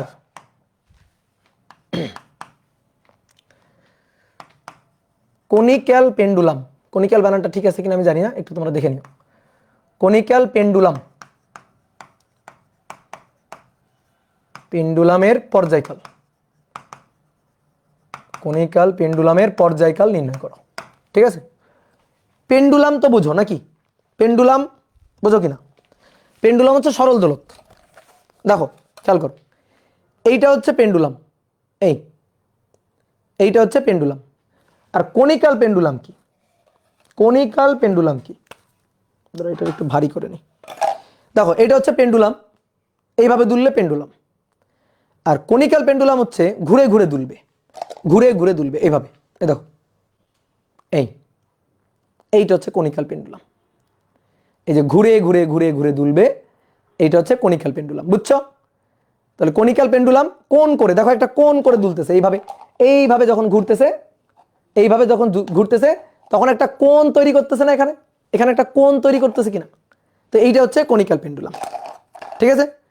তাহলে এই যে এইটা হচ্ছে পেন্ডুলাম, সোজা যদি এভাবে দোলে তাহলে এটা হচ্ছে সরল দোলক বা পেন্ডুলাম। আর এইভাবে ঘুরে ঘুরে ঘুরে ঘুরে ঘুরে ঘুরে যদি দোলে তাহলে একটা কোণ করে দুলতেছে, এটাকে বলা হচ্ছে কনিক্যাল পেন্ডুলাম। ঠিক আছে? তো চলো এই কনিক্যাল পেন্ডুলামের পর্যায়কাল বের করতে চাই। তাহলে ধরো এইটা হচ্ছে দৃঢ় অবলম্বন, এই হচ্ছে বস্তুটা, এইভাবে দুলতেছে, এইভাবে এইভাবে দুলতেছে। তাহলে এইভাবে দুলতে থাকলে দেখো তো একটা বৃত্তাকার পথে দুলছে না? বলো, একটা বৃত্তাকার পথে দুলছে কিনা? বৃত্তটা সুন্দর হচ্ছে না। তাহলে বৃত্তার পথে দুলতে গেলে, বৃত্তার পথে ঘুরতে গেলে কেন্দ্রমুখী বল লাগবে না? বলো, কেন্দ্রমুখী বল লাগবে কিনা? তাহলে এখানে অ্যানালাইসিস করো, কেন্দ্রমুখী বলের যোগান কে দিচ্ছে, কিভাবে কেন্দ্রমুখী বলের যোগান পাচ্ছে, সবকিছু অ্যানালাইসিস করো সুন্দর করে। তাহলে আসো, কোনো বস্তু যদি বৃত্তার পথে ঘোরে তার উপর ক্রিয়ারত বলগুলাকে অ্যানালাইসিস করবা। আর তারপরে কেন্দ্রের দিকে, যে বৃত্তার পথে ঘুরবে তার কেন্দ্রের দিকে হবে কেন্দ্রমুখী বল। তাহলে দেখো এর ওজন কাজ করছে নিচের দিকে, এমজি, ওজন এমজি নিচের দিকে। দেখো দড়ি বা সুতা দিয়ে বাঁধা আছে, তাহলে দড়ি বা সুতার একটা টান আছে এই দিক বরাবর, এই যে দড়ি বা সুতার টান এই দিক বরাবর। তো এই দড়ি বা সুতার টান, এই দড়ি বা সুতার টান, এটা হচ্ছে টি, এটা হচ্ছে টি। এই যে কোণটা উলম্ব রেখার সাথে যে কোণ করে দুলতেছে, এই কোণটা হচ্ছে থেটা। উলম্ব রেখার সাথে যে কোণ করে দুলতেছে সেই কোণটা হচ্ছে থেটা। তাহলে দেখো এই দুইটা বলই কিন্তু আছে, আর কোনো বল কিন্তু নাই। একটা হচ্ছে দড়ির টান, ঝুলন বিন্দুর দিকে দড়ির টান সবসময় কাজ করে, আর নিচের দিকে খাড়া, নিচের দিকে ওজন এমজি। এই দুইটা বল ছাড়া আর কোনো বল কিন্তু নাই। এবার তাহলে একটা কাজ করি, এই টিকে দেখো এমজি কত সুন্দর, এই যে বৃত্তার পথের যে ব্যাসার্ধ, সেই ব্যাসার্ধের সাথে, এই যে বৃত্তার পথের ব্যাসার্ধ হচ্ছে আর, এই ব্যাসার্ধের সাথে এমজি কত সুন্দর 90 ডিগ্রি কোণে আছে, খুব ভালো কোণে আছে। তাহলে বাঁকাতারা হয়ে আছে কে? বাঁকাতারা হয়ে আছে টি। ওইটারে দুইটা উপাংশে ভেঙে ফেলবো, এইটারে দুইটা উপাংশে ভাবে ভেঙে ফেলবো। তাহলে এটারে যদি দুইটা উপাংশে ভাঙা যায়, দেখো তো এই বরাবর একটা উপাংশ আর এই বরাবর একটা উপাংশ হয় না? তো এই কোণটা থেটা হলে এই কোণটাও থেটা, আর এটা টি হলে এটা টি কস থেটা। আর এই দিক বরাবর যেটা অনেকটা ব্যাংকিং এর মতো, এই দিক বরাবর যেটা সেটা হচ্ছে টি সাইন থেটা। বুঝতে পারছো? তাহলে কেন্দ্রের দিকে, কেন্দ্রের দিকে কেন্দ্রমুখী বল, বলো কেন্দ্রের দিকে কেন্দ্রমুখী বলের যোগান পাইছো কিনা? খুঁজে দেখো তো কেন্দ্রের দিকে কেন্দ্রমুখী বলের যোগান পাইছো কিনা? বলো কেন্দ্রমুখী বলের যোগান কে দিচ্ছে? দেখো যোগান কে দিচ্ছে? কেন্দ্রমুখী বলের যোগান টি সাইন থেটা। ইয়েস, তাহলে কেন্দ্রমুখী বলের যোগান এই যে কেন্দ্রের দিকে এফসি, এফসি। তো এফসি কার কাছ থেকে আসতেছে? টি সাইন থেটার কাছ থেকে আসতেছে। এমজি দিচ্ছে না, কারণ এমজি কজ 90, এমজি কজ 90, আবার টি কস থেটা তারও তো 90 উপাংশ। তো টি কে ভেঙে দুটো উপাংশ পাইলাম, টি কস থেটা, টি সাইন থেটা। টি সাইন থেটা কেন্দ্রের দিকে, সেই কেন্দ্রমুখী বলের যোগান দিচ্ছে। তো আমরা চাই একবার ঘুরে আসতে কত সময় লাগবে, সেটা হচ্ছে পর্যায়কাল। একবার ঘুরে আসতে সময়, এভাবে যে ঘুরতেছে না, ঘুরে আসতেছে, একবার ঘুরে আসতে যে সময় সেটা হচ্ছে পর্যায়কাল। আমরা ওই পর্যায়কালটা চাই। তাহলে T cos theta equal to MG আর T sine theta equal to FC. তো T sine theta that is FC, অতএব টি সাইন থেটা এটা equal to M V square by R, এটার সমীকরণ নম্বর 1 বলি। আর T cos theta equal to MG, T cos theta equal to MG. ঠিক আছে? এটাকে M V square by R বলছি না, যেহেতু আমাদের পর্যায়কাল লাগবে, তুমি চাইলে এটাকে এম ওমেগা স্কোয়ার আরও লিখতে পারো, এম ওমেগা স্কোয়ার আর এটাও লিখতে পারো। ঠিক আছে? এম ভি স্কোয়ার বাই আরও লিখতে পারো, এম ওমেগা স্কোয়ার আরও লিখতে পারো, তোমার যেটা খুশি, তোমার যেটা ইচ্ছা। এবার আমাদের লাগবে পর্যায়কাল, পর্যায়কাল ওমেগার মধ্যে আছে, omega equal to 2 pi by T, ওই যে টিটা আমাদের লাগবে, এই যে টিটা আমাদের দরকার। বুঝতে পারছো? তাহলে একটা কাজ করে দাও, এই দুইটাকে কি করতে ইচ্ছা করতেছে তোমার? বলো, এই দুইটাকে কি করতে ইচ্ছা করতেছে?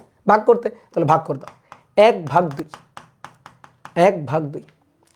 তাহলে 1/2 টি সাইন থেটা, নিচে টি কস থেটা, উপরে এম এম কাটাকাটি করে ওমেগা স্কোয়ার আর এবং জি, টি আর টি কাটাকাটি, sine by cos tan theta লিখতে পারো, কিন্তু আপাতত তোমার তো ওমেগা বের করতে হবে, সো তুমি আগে লিখো না। দেখো এবার এটা হচ্ছে আর, এই যে সুতার দৈর্ঘ্য বা দড়ির দৈর্ঘ্য এটা হচ্ছে এল। তাহলে তুমি একটু দেখো, আমি এখানে একটু চিত্রটা আঁকি, তুমি একটু দেখো, এইটা হচ্ছে আর, এইটা হচ্ছে থেটা, এইটা হচ্ছে এল। তাহলে এই কোণের জন্য কস থেটা, ঠিক আছে? তাহলে cos θ ইকুয়াল টু কোণের বিপরীত হচ্ছে লম্ব, তাহলে cos θ হবে না sin θ। তাহলে সাগরে লবণ আছে, তাহলে কোণের বিপরীত লম্ব, তাহলে sin θ ইকুয়াল টু লম্ব বাই অতিভুজ। তাহলে অতএব r ইকুয়াল টু কত হবে? r ইকুয়াল টু হবে l sin θ, r equal to হবে l sin θ। হয়ে গেছে, শেষ। তাহলে sin θ divided by cos θ equal to omega square R মানে l sin θ divided by g।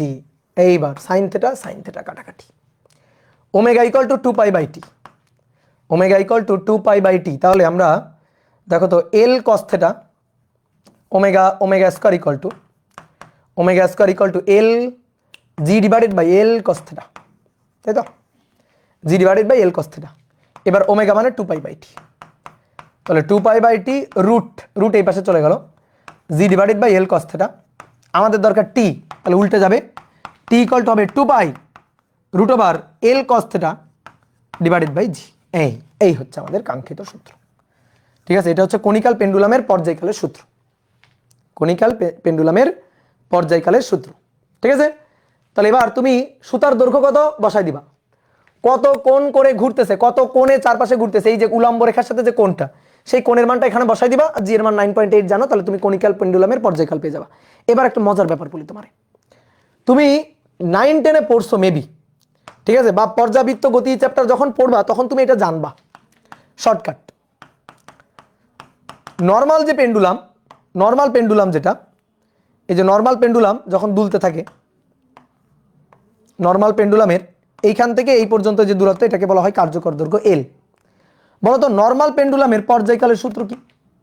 Conical pendulum না, নর্মাল পেন্ডুলাম, এর পর্যায়কালের সূত্র কি বলতো দেখি? T equal to 2 pi root over L by G, এটাই হচ্ছে সূত্র। T equal to 2 pi root over L by G. হ্যাঁ, অনেকে জানো কিন্তু এটা, তাই না? এবার মজার ব্যাপার হচ্ছে এখানেও তাই, এখানেও তাই, এখানেও তাই। কেমনে এখানেও তাই? এই দৈর্ঘ্যটা কত? এল তো। আচ্ছা, তাহলে আমি যদি তোমার জিজ্ঞেস করি, বলো এই দৈর্ঘ্যটা কত, এই দৈর্ঘ্যটা কত, এই দৈর্ঘ্যটা কত, এল ড্যাশ ধরো, এই দৈর্ঘ্যটা কত, এই দৈর্ঘ্যটা বের করো, এটা এল এটা থেটা, এটা এল এটা থেটা, তাহলে এই দৈর্ঘ্যটা কত? এল ড্যাশ কত? এল কস থেটা। তো তাই তো হইছে, তাই তো হইছে, এইখানে এল এর জায়গায় তখন হবে এল কস থেটা। এই তো পার্থক্য, আর কিছু তো না পার্থক্য। কথা কি বুঝলা? কথা কি বুঝলা? তাহলে এই যে এটা হচ্ছে এল, এটা হচ্ছে এল, এটা হচ্ছে থেটা, তাহলে আমি যদি বলি এই দৈর্ঘ্যটা কত, তো এই দৈর্ঘ্যটা এল কস থেটা, এল এর রূপাংশ এল কস থেটা, যার সাথে কোণ তার সাথে কস থেটা, তাহলে এল এর রূপাংশ এল কস থেটা, তাহলে এই দৈর্ঘ্যটা এল কস থেটা, তাই বসিয়ে দিবা, শেষ। তাই তো হয়ে গেল। ঠিক আছে, ক্লিয়ার? তাহলে এল এর জায়গায় চলে আসবে এল কস থেটা, তাহলে সূত্র শেষ। ঠিক আছে, সূত্র করে দেখালাম। এই সূত্র ছাড়াও ম্যাথ করা যায়, এই সূত্র ছাড়াও ম্যাথ করা যায়। আসো তোমার একটা ম্যাথ করে দেখাই। বলা হচ্ছে একটি বস্তুকে 10 সেন্টিমিটার দৈর্ঘ্যের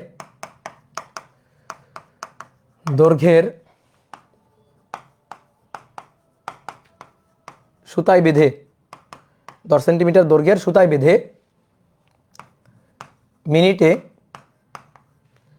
মিনিটে 20 বার ঘোরানো হচ্ছে, 20 বার ঘোরানো হচ্ছে।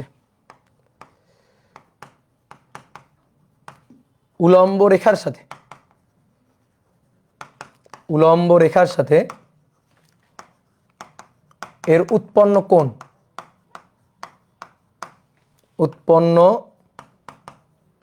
কোণ নির্ণয় করো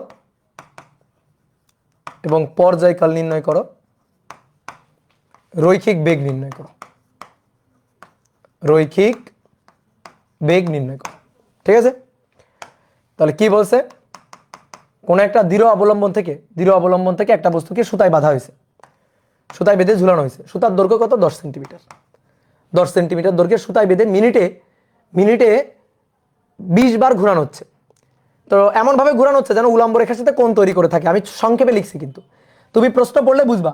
বলা হচ্ছে উলম্ব রেখার সাথে এর উৎপন্ন কোণ কত, তার মানে এমন ভাবে ঘোরানো হচ্ছে যেন উলম্ব রেখার সাথে একটা কোণ তৈরি করে থাকে, উলম্ব রেখার সাথে কোণ তৈরি করে থাকে, এই কোণটা থেটা, এইটা আমাদের বের করতে বলছে। তো মিনিটে কয়বার ঘোরানো হচ্ছে বলো? মিনিটে কয়বার? মিনিটে 20 বার ঘোরানো হচ্ছে।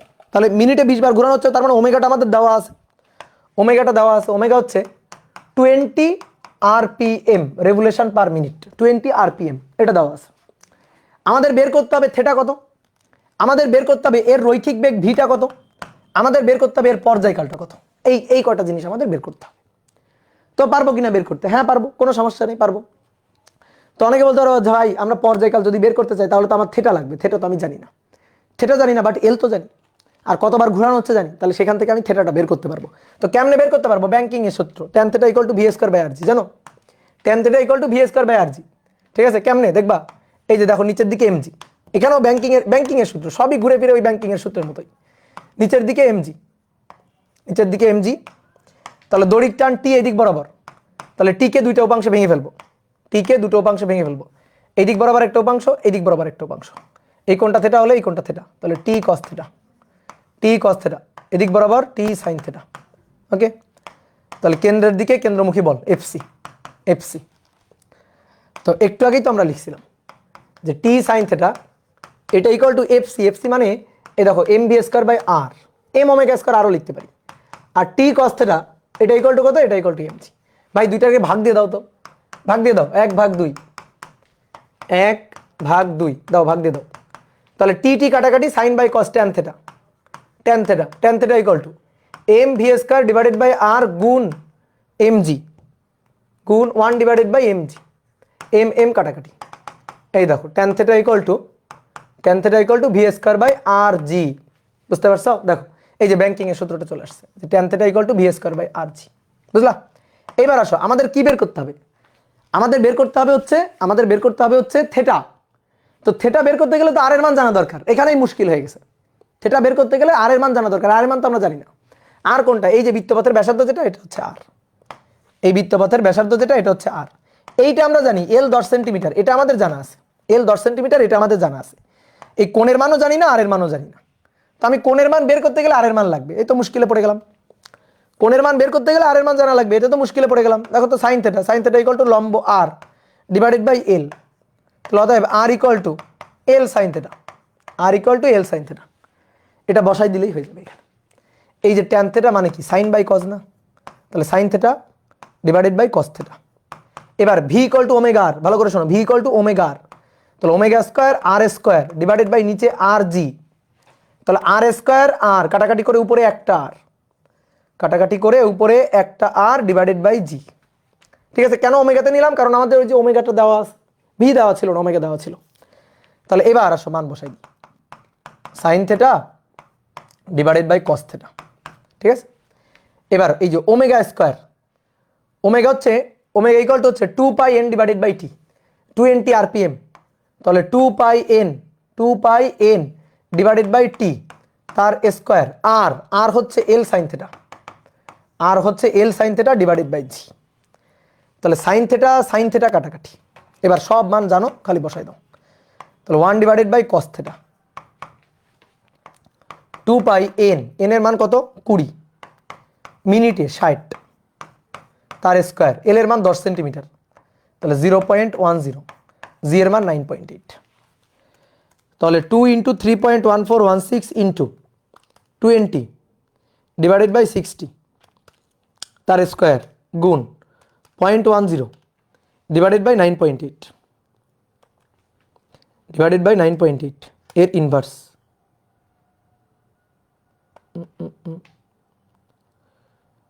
না, তাহলে 1 ডিভাইডেড বাই কস থেটা, এটা তাহলে cos theta equal to 1 divided by, কোণের মান কি আসে বলো তো? আরেকবার করি, তথ্য ভুল দেওয়া হয়ে গেছে হয়তো। 1416 ইন্টু 20 ডিভাইডেড বাই 60 তার স্কোয়ার ইন্টু 0.10, 9.8 কস থেটা এর ইনভার্স। তথ্য ভুল দেওয়া হয়ে গেছে, এই কারণে কোণের মান আসছে না। তাহলে দেখি 20-এর জায়গায় 200 দিলে কি হয়? 20-এর জায়গায় 200 যদি দেওয়া হয় তাহলে তো আরও বেশি হয়ে যাবে। তাহলে 2 ইন্টু 3.1416 ডিভাইডেড বাই 60 ইন্টু 200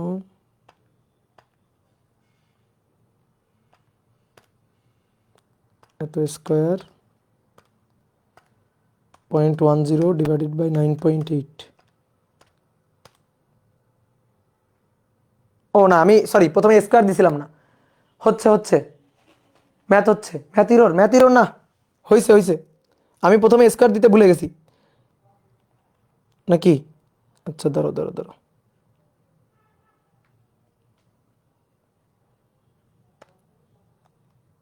ও না, স্কোয়ার দিছিলাম তো। 200 দাও, 200। এখানে 200 দাও, 200 দিলে হবে। এখানে 200 দিলে হবে। আরপিএমটা চেঞ্জ করো, 0.10 ডিভাইডেড বাই 9.8। আরপিএমটা 200 করো, 200 আরপিএম। ঠিক আছে? আর সব জায়গায় ঠিকঠাক আছে? হ্যাঁ, 200 আরপিএম করো, তাহলে ঠিক আছে। 200 আরপিএম করে দাও, তাহলে ঠিক আছে। ঠিক আছে, দেখছো, একটা ম্যাথ দিতে গেলে তথ্য ঠিক দিয়ে দিতে হয়। তাহলে অতএব cos θ equal to 1 divided by answer, তাহলে 0.20। হ্যাঁ ঠিক আছে, 0.2234। তাহলে cos ইনভার্স অ্যান্সার, তাহলে অতএব θ ইকুয়াল টু 77.09 ডিগ্রি। ঠিক আছে, 77.09 ডিগ্রি। হ্যাঁ, এবার দেখো, ঠিক আছে, 200 দিলে ঠিক আছে। এই যে কোণের মানটা বের করে ফেললাম। এবার কোণের মান বের করলে তুমি পর্যায়কালও বের করতে পারবা, ভিও বের করতে পারবা, সবই বের করতে পারবা। কি চাইছে? পর্যায়কাল রৈখিক বেগ চাইছে, V equal to omega R. ঠিক আছে, তুমি আর পেয়ে যাবা, এই যে R equal to L sine theta, R পেয়ে যাবা। আর V equal to omega R, omega R, omega 2 pi N divided by T, 2 pi N divided by T R, R হচ্ছে L sine theta, L sine theta. তাহলে এখানে সব মান বসাই দিবা, মান বসাই দিয়ে বেগের মানটা পেয়ে যাবা।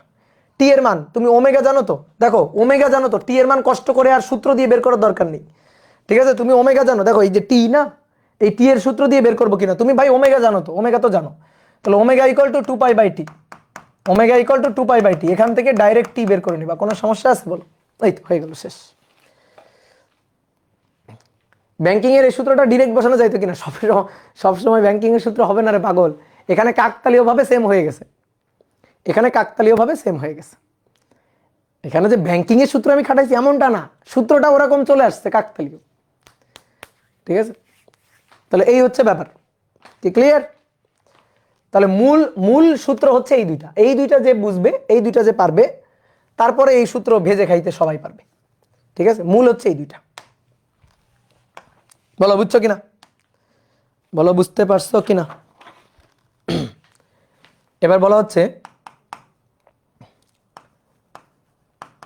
একটি 10 সেন্টিমিটার ব্যাসার্ধের অর্ধ গোলকাকৃতির একটি পাত্রে একটি মার্বেল নিয়ে কত বেগে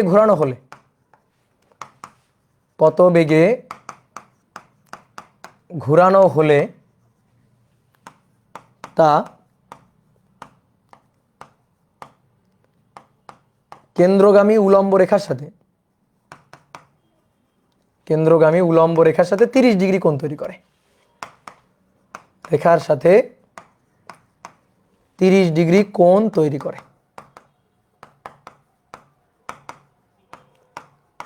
30 ডিগ্রি কোণ তৈরি করে, বলো পারবো কিনা? একই রকম, একটু আগে কনিক্যাল পেন্ডুলামের যে ম্যাথটা করলাম তার মতোই।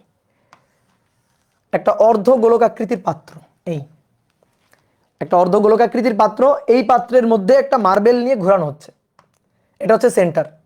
একটা মার্বেল নিয়ে ঘোরানো হচ্ছে পাত্রের মধ্যে। এই যে পাত্র এভাবে ধরে, এভাবে মার্বেলটাকে আমি ঘোরাচ্ছি। ঠিক আছে, মার্বেলটাকে ঘোরাচ্ছি, এটা হচ্ছে কেন্দ্রগামী উলম্ব রেখা। এই পাত্রের অর্ধ গোলকাকৃতির পাত্র তো, তাহলে কেন্দ্রগামী উলম্ব রেখা হচ্ছে এইটা। এমন ভাবে ঘোরানো হচ্ছে মার্বেলটাকে, ধরো মার্বেলটা এখানে আছে, এই মার্বেলটাকে এমন ভাবে একটা বৃত্তাকার পথে ঘোরানো হচ্ছে যেন কেন্দ্রগামী যে উলম্ব রেখা তার সাথে 30 ডিগ্রি কোণ করে থাকে, 30 ডিগ্রি কোণ তৈরি করে থাকে। উলম্ব রেখার সাথে কত কোণ? 30 ডিগ্রি। এই যে এই কোণটা 30 ডিগ্রি, এই কোণটা 30 ডিগ্রি, 30 ডিগ্রি কোণ তৈরি করে থাকে। 30 ডিগ্রি কোণ তৈরি করে থাকে। কি ক্লিয়ার? তো এইভাবে ঘোরানো হচ্ছে। তো এবার আমাদের বলতেছে কত বেগে ঘোরানো হচ্ছে, বেগের মানটা বের করো। উলম্ব রেখার সাথে 30 ডিগ্রি কোণ তৈরি করে থাকে, কত বেগে ঘোরালে। তো আসো, বৃত্তার পথে ঘুরছে, কেন্দ্রমুখী বলের যোগান লাগবে। তো কেন্দ্রমুখী বলের যোগান কেউ না কেউ তো দিবে, তাই না? তাহলে কেন্দ্রমুখী বলের যোগান কে দিবে খুঁজে বের করি। আসো, কেন্দ্রমুখী বলের যোগান কে দিবে খুঁজে বের করি। তাহলে নিচের দিকে এটা হচ্ছে mg, তলের অভিলম্বিক প্রতিক্রিয়া এটা হচ্ছে r। তলের অভিলম্বিক প্রতিক্রিয়া, দেখো তল তো এটা, এটা হচ্ছে তল, তাহলে তলের অভিলম্বিক প্রতিক্রিয়া হচ্ছে এটা। ঠিক আছে, তলের অভিলম্বিক প্রতিক্রিয়া এটা হচ্ছে r। তাহলে এটা হচ্ছে mg খাড়া নিচের দিকে, এটা হচ্ছে তলের অভিলম্বিক প্রতিক্রিয়া r, এই কোণটা হচ্ছে থিটা, এই যে এই কোণটা হচ্ছে থিটা। আচ্ছা, ওই কোণটা যদি থিটা হয়, দেখো এই কোণটা যদি থিটা হয় তাহলে ঠিক একই রকম ভাবে এটাও থিটা। দেখো আগের আগের যে কনিক্যাল পেন্ডুলামের যে ক্ষেত্রটা পড়লাম ঠিক সেম জিনিস। ঠিক আছে, আগে কি করা হচ্ছিল, সুতায় বেঁধে ঘোরানো হচ্ছিল, এবার আর সুতায় বেঁধে না, পাত্রের মধ্যে নিয়ে ঘোরানো হচ্ছে। তো একই টাইপের, আগে উলম্ব রেখার সাথে এরকম একটা কোণ তৈরি করে, উলম্ব রেখার সাথে কোণ তৈরি করে এভাবে ঘুরছিল, এখনো তো তাই, এখনো তো তাই। আগে দড়ি দিয়ে বেঁধে ঘোরাচ্ছিলাম, এবার পাত্রের মধ্যে ঘোরাচ্ছি। তাহলে এবার উলম্ব দিকে এই যে এই বরাবর তলের লম্ব দিকে যে বলটা কাজ করতেছে, সেই বলটা হচ্ছে অবিলম্বিক প্রতিক্রিয়া আর, সেই বলটা হচ্ছে তলের অবিলম্বিক প্রতিক্রিয়া আর। তাহলে নিচের দিকে ওজন mg, তলের অবিলম্বিক প্রতিক্রিয়া আর, আর কে আমরা দুইটা উপাংশে ভেঙে ফেলবো, আর কে আমরা দুইটা উপাংশে ভেঙে ফেলবো।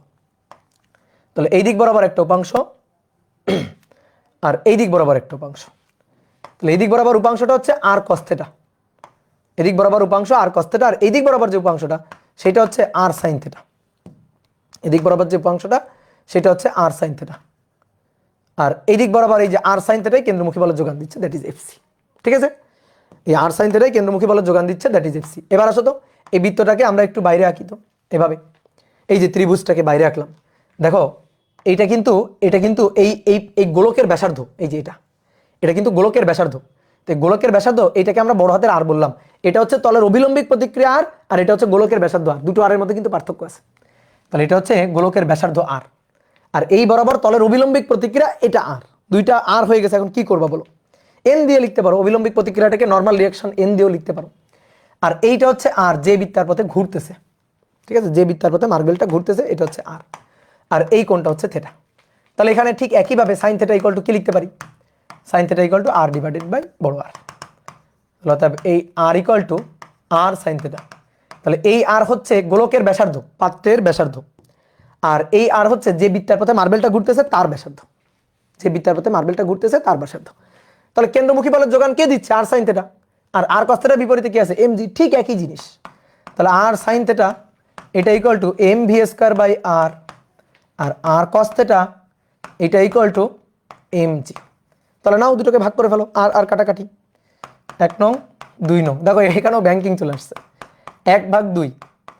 তাহলে আর আর কাটাকাটি, sine by cos tan θ, tan θ equal to M V square by R গুণ 1 ডিভাইডেড বাই mg। তাহলে সুন্দর করে এম কাটাকাটি, ভি স্কয়ার বাই আর জি।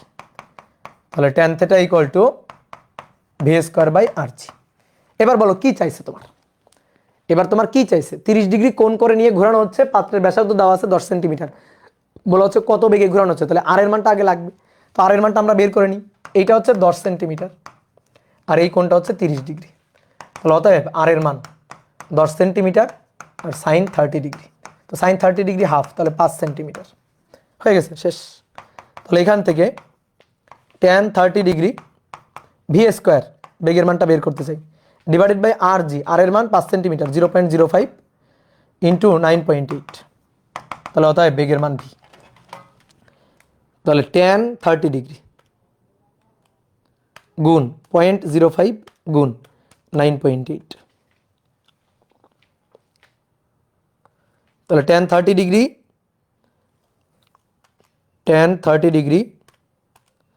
গুণ 0.05 গুণ 9.8, তাহলে কত বেগ, 0.2829 এত মিটার পার সেকেন্ড বেগে ঘোরানো হচ্ছে। দেখো তো বেগটা ঠিক আসছে কিনা, বেগের মানটা ঠিক আসছে কিনা, দেখো তো বেগের মানটা ঠিক আসছে কিনা। ও রুট তো করি না, সরি, রুট করি নাই, রুট করতে ভুলে গেছি, 0.5318 এত মিটার পার সেকেন্ড, রুট করতে ভুলে গেছি। হ্যাঁ হ্যাঁ ঠিক আছে, রুট হবে, হ্যাঁ। কি ক্লিয়ার, দেখো কত সহজ, কত সহজ, বলো পারবা কিনা। বলো পারবা কিনা? ওকে, এবার আসো। 10 সেন্টিমিটার ব্যাসার্ধের 10 সেন্টিমিটার ব্যাসার্ধের একটি অর্ধ গোলক আকৃতির পাত্রে অর্ধ গোলক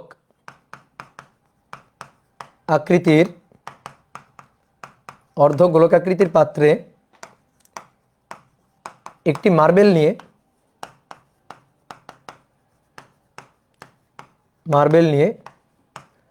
30 RPM এ ঘোরানো হচ্ছে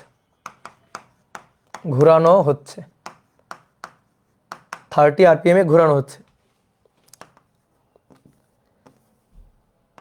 মার্বেলটি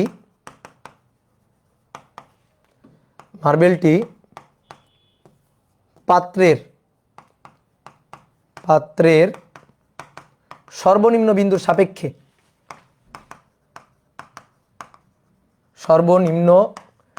বিন্দুর সাপেক্ষে কত উচ্চতায় থেকে ঘুরবে? কত উচ্চতায় থেকে ঘুরবে? দেখো, আগের ম্যাথটা যদি তুমি বুঝে থাকো, পেরে থাকো, তাহলে এই ম্যাথটা তোমার পারা উচিত। ঠিক আছে, তাহলে কি চাইছে একটু ভালো করে বুঝো। একটা অর্ধ গোলকাকৃতির পাত্র, এই যেটা হচ্ছে পাত্র, এই পাত্রের মধ্যে একটা মার্বেল নিয়ে ঘোরানো হচ্ছে। ধরো মার্বেলটা এখানে আছে, এই মার্বেল নিয়ে এরকম একটা পথে ঘোরানো হচ্ছে। এটা হচ্ছে সেন্টার এবং এটা হচ্ছে উলম্ব রেখা। তো মার্বেলটা এখানে আছে, তো মার্বেলটা এখানে যদি থাকে তাহলে কত কোণ করে আছে? উলম্ব রেখার সাথে কত কোণ করে আছে? উলম্ব রেখার সাথে এই কোণ করে আছে। এই কোণের মান আমরা জানি না, থিটা। এই কোণের মানটা আমরা জানি না, ধরলাম এই কোণের মানটা হচ্ছে থিটা। আমাদের কি চাইছে জানো?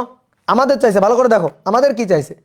এই পাত্রের সর্বনিম্ন বিন্দু তার সাপেক্ষে মার্বেলের উচ্চতাটা চাইছে। এই যে এটা চাইছে, পাত্রের সর্বনিম্ন বিন্দু তার সাপেক্ষে মার্বেল যে ঘুরতেছে না, কত উচ্চতায় থেকে ঘুরতেছে, সেই উচ্চতার মানটা, এইচের মানটা আমাদের বের করতে বলছে। তো পারবো কিনা? হ্যাঁ পারবো। যদি থিটার মানটা বের করতে পারি তাহলে পেরে যাবো। থিটার মানটা বের করতে পারলেই পেরে যাবো। তাহলে থিটার মানটা চট করে থিটার মানটা বের করে ফেলবা। নিচের দিকে mg, এই যে পাত্রের ব্যাসার্ধ সেটা হচ্ছে r, এই গোলকাকৃতির পাত্রের ব্যাসার্ধ r। তাহলে তলের অভিলম্বিক প্রতিক্রিয়া এটা হচ্ছে r।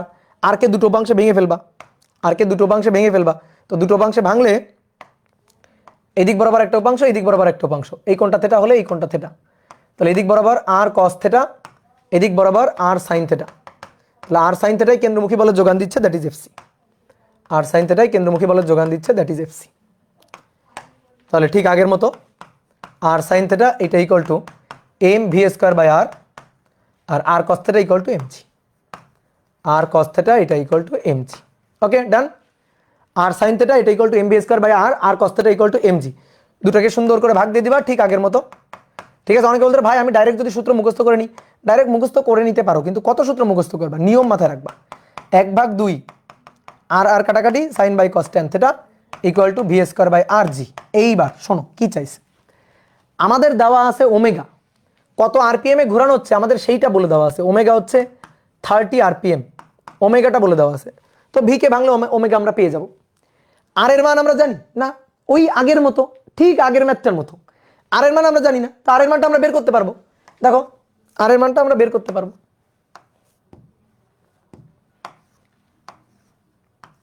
এটা হচ্ছে আর, এটা হচ্ছে এল, এটা হচ্ছে থিটা। তাহলে cos theta equal to, sorry sin theta equal to লম্ব আর ডিভাইডেড বাই অতিভুজ এল। তাহলে R equal to L sine theta, তাহলে এখানে আসো, sine by cos V equal to omega square R square divided by নিচে হচ্ছে আর, উপরে জি। তাহলে আর কাটাকাটি করে উপরে একটা আর, তাহলে ওমেগা স্কয়ার আর বাই জি। এবার এই আর মানে এল সাইন থিটা, ঠিক আগে ওই যে কনিক্যাল পেন্ডুলামের যে ম্যাথটা করলাম সেটার মতো। Sine theta by cos theta এটা equal to omega square R এর মান L sine theta divided by G. তাহলে সাইন থিটা কাটাকাটি, তাহলে 1 ডিভাইডেড বাই কস থিটা এটা ইকুয়াল টু ওমেগা হচ্ছে 2 পাই, এন হচ্ছে 30 2πn হচ্ছে 30 ডিভাইডেড বাই, এবারও কি মান আসবে, এবার তো 30, দেখি এবার আবার কোণের মান আসে কিনা। 2πn ডিভাইডেড বাই টি, টি হচ্ছে 60, টি হচ্ছে 60, তার স্কোয়ার এল 10 সেন্টিমিটার, তার মানে 0.10, 0.10 ডিভাইডেড বাই 9.8। দেখি কোণের মান যদি না আসে তাহলে আরপিএম চেঞ্জ করে দিব, আরপিএম চেঞ্জ করে দিব, 300 করে দিব। তাহলে 2 ইন্টু 3.1416 ইন্টু 30 ডিভাইডেড বাই 60 তার স্কোয়ার গুণ 0.10 ডিভাইডেড বাই 9.8 ডিভাইডেড বাই 9, এই তো হয়নি, এর ইনভার্স হয়নি। তাহলে এখানে 30-এর জায়গায়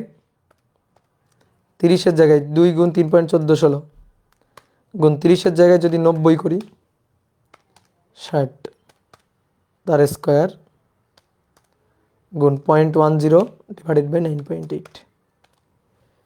30-এর জায়গায় 90 করে দাও, 90, 30-এর জায়গায় 90 করে দাও। তাহলে 30 আরপিএম এর জায়গায় 90 আরপিএম করে দাও, 90 আরপিএম।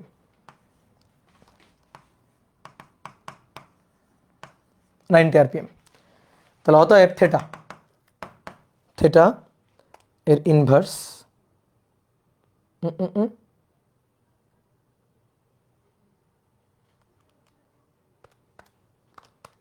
3.14, দাঁড়াও থামো লিখো না, দাঁড়াও থামো, লিখো না আগে। 0.10 ডিভাইডেড বাই 9.8, না তাও তো হলো না, তাহলে কত করবো, আরো বাড়াইতে হবে।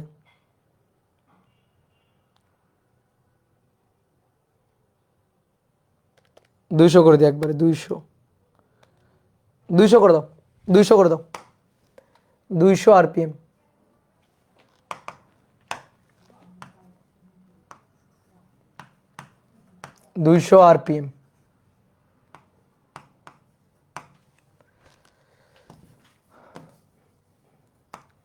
Omega 200 RPM.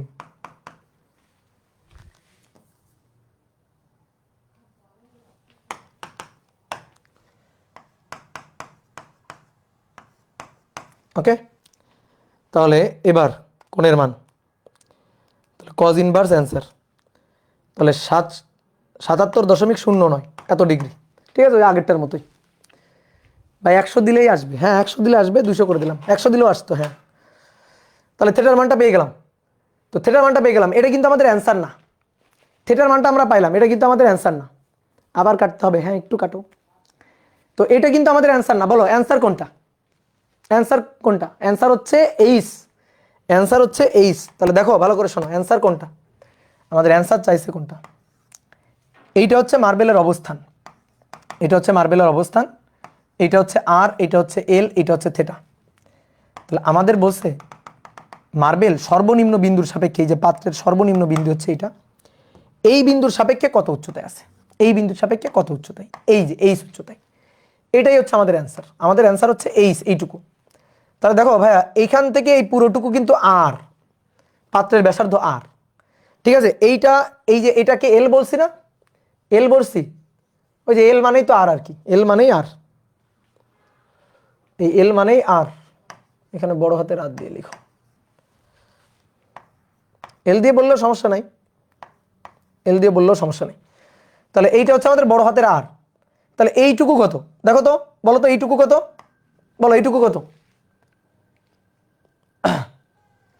বলো এইটুকু কত, এইটুকু হচ্ছে আর কস থেটা, এইটুকু, ঠিক আছে। ওকে, তাহলে আর থেকে আর কস থেটা বাদ, H equal to R minus R cos theta, ঠিক আছে, এটাই হচ্ছে অ্যান্সার। তাহলে আর কমন নিয়ে নাও, আর কমন নিয়ে 1 মাইনাস কস থেটা, এবার নিচে করে ফেলো, 0.10 1 মাইনাস কস 77.09 ডিগ্রি, এই করে ফেলো এখান থেকে, শেষ, কি ক্লিয়ার? তাহলে এই হচ্ছে ঘটনা।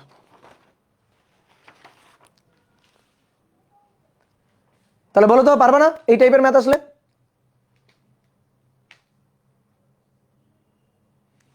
ভাই আর কয়টা ক্লাস? আর দুটো ক্লাস, আর মাত্র দুটো ক্লাস। ওকে ডান। তাহলে এবার আসো, এবার একটা সুন্দর ম্যাথ করাবো। এনডিসিতে আসা, এনডিসিতে টেস্টে আসা, এনডিসিতে টেস্টে আসা। বলা হচ্ছে সার্কাসে, সার্কাসের খেলায় এরকম একটা সরু নল, এরকম একটা সরু নল, এই সরু নলের মধ্য দিয়ে একটা দড়ি প্রবেশ করানো হয়েছে, একটা দড়ি প্রবেশ করানো হয়েছে। দড়ি প্রবেশ করানোর পরে দড়ির এক প্রান্ত ধরে, এই দড়ির এক প্রান্ত, বাইরের যে প্রান্ত, সেই বাইরের প্রান্ত ধরে একজন লোক, বাইরের প্রান্ত ধরে একজন শিল্পী, সার্কাসের একজন শিল্পী, এই যে বাইরের প্রান্ত ধরে এভাবে এরকম একটা বৃত্তার পথে ঘুরতেছে। তো সেই বৃত্তার পথের ব্যাসার্ধ হচ্ছে 1 মিটার। যে বৃত্তার পথে ঘুরতেছে সেই বৃত্তপথের ব্যাসার্ধ হচ্ছে 1 মিটার। এরকম বৃত্তার পথে ঘুরতেছে। আর এক প্রান্তে, এই যে প্রান্ত এই নলের মধ্য দিয়ে প্রবেশ করানো, সেই প্রান্ত ধরে নিচের দিকে এখানে আরেকজন লোক ঝুলে আছে, সেই প্রান্তে এখানে আরেকজন লোক ঝুলে আছে। ঠিক আছে? তো এনার ভর হচ্ছে m1 30 কেজি, আর এনার ভর হচ্ছে m2 50 কেজি। এটা বলে দেওয়া আছে, এটা বলে দেওয়া আছে। তো এই লোকটা এভাবে ঘুরছে আর এই লোকটা দড়ি ধরে এভাবে ঝুলে আছে। তো এটা হচ্ছে আমাদের উদ্দীপক। তো কোশ্চেন নম্বর 1, যে প্রথম ব্যক্তি m1 যদি স্থির থাকে, m1 যদি স্থির থাকে তবে সিস্টেমটির ত্বরণ নির্ণয় করো, তবে তার ত্বরণ নির্ণয় করো। আর 2 নম্বর কোশ্চেন বলছে m1 ভরের ব্যক্তি কত কৌণিক বেগে ঘুরলে, কত কৌণিক বেগে ঘুরলে ঠিকঠাকভাবে সার্কাস দেখাতে পারবে, ঠিকঠাকভাবে সার্কাস দেখানো যাবে।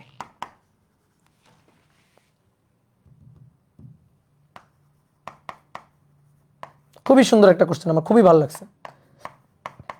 দেখানো যাবে, ঠিক আছে? খুবই সুন্দর একটা কোশ্চেন। ওকে, একজন কি বলছে, একজন জায়েদ খান আর একজন অনন্ত জলিল। হ্যাঁ, এইটা হচ্ছে জায়েদ খান আর এটা হচ্ছে অনন্ত জলিল। তো দেখো, প্রথমে আসো, প্রথমে কি বলছে? প্রথমে বলছে m1 যদি স্থির থাকে, m1 যদি না ঘুরে। আচ্ছা দেখি কে বলতে পারে, m1 যদি স্থির থাকে, m1 যদি না ঘুরে, তাহলে এই সিস্টেমটা কি হবে? m1 যদি না ঘুরে তাহলে এই সিস্টেমটা কি হবে বলো? পুলি হবে। এই তো, গুড, ভেরি গুড। কে বলছে দেখি? হোসেন আহমেদ বলছে যে m1 যদি না ঘুরে তাহলে সিস্টেমটা হয়ে যাবে একটা পুলি, একটা পুলির মতো হয়ে যাবে। তাহলে m1 না ঘুরলে সিস্টেমটা হবে পুলি।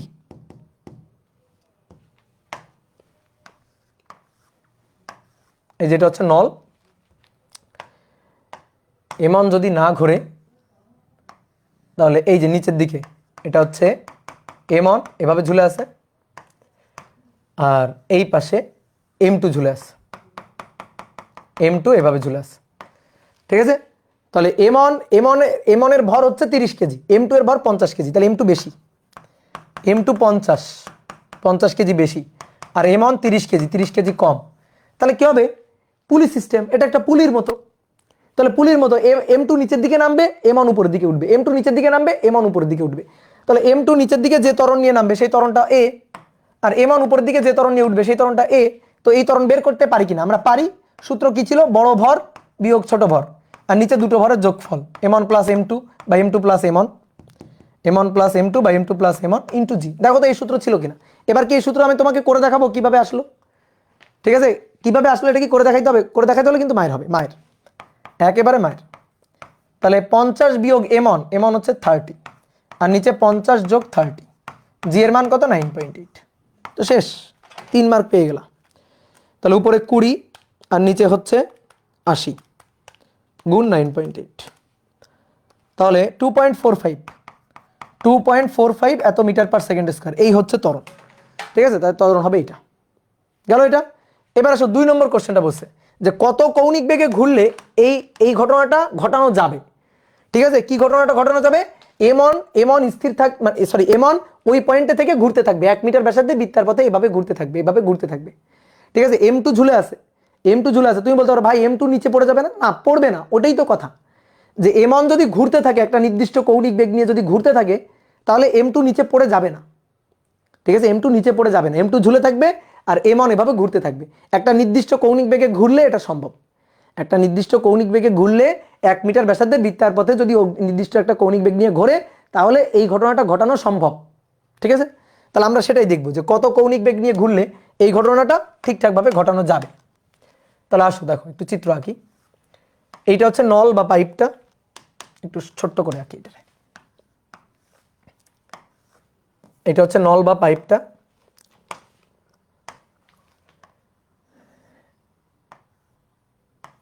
এই হচ্ছে একজন ব্যক্তি,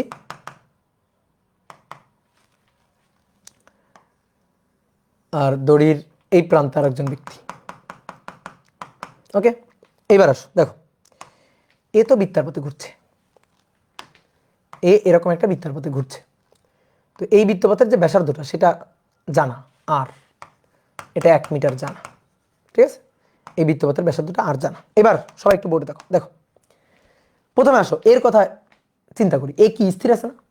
এ কেমন আছে? এ কিন্তু স্থির, এ আছে স্থির। আচ্ছা, এ যদি স্থির থাকে তাহলে এর তো ওজন কাজ করছে নিচের দিকে, তাহলে M2G। তো M2G তে এর নিচে পড়ে যাওয়ার কথা না?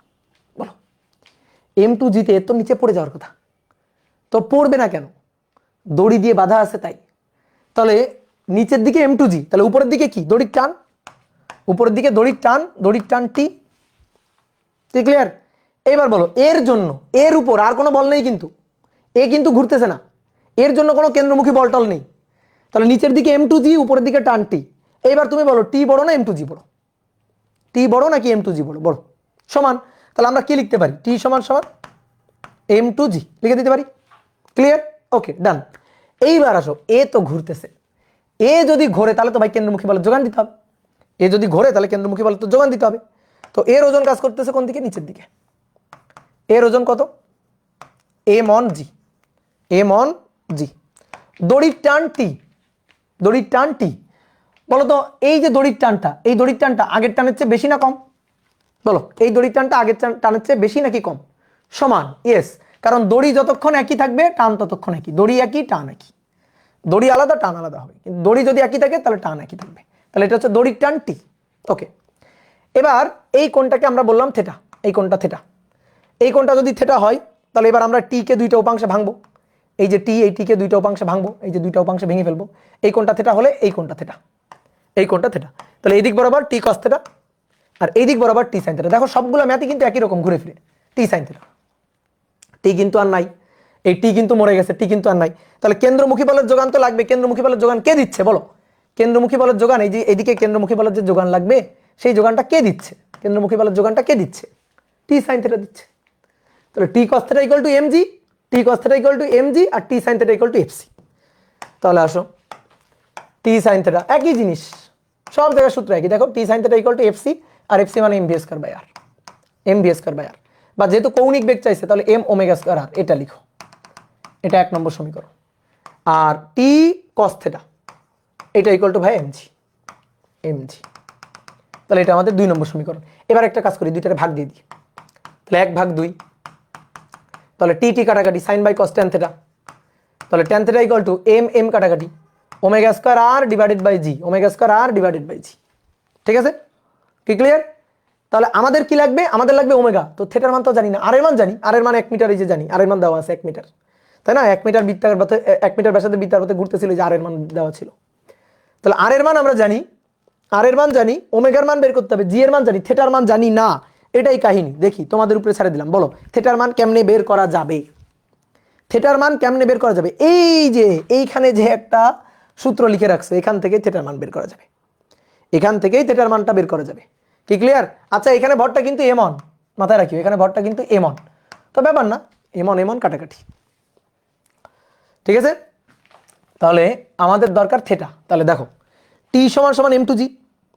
তো টি সমান সমান যদি এম টু জি হয়, টি সমান সমান যদি এম টু জি হয়, তাহলে এবার টি সমান সমান দেখো এইখান থেকে দেখো, তাহলে টি সমান সমান M one G by cos theta, T সমান সমান M one G divided by cos theta সমান সমান এম টু জি।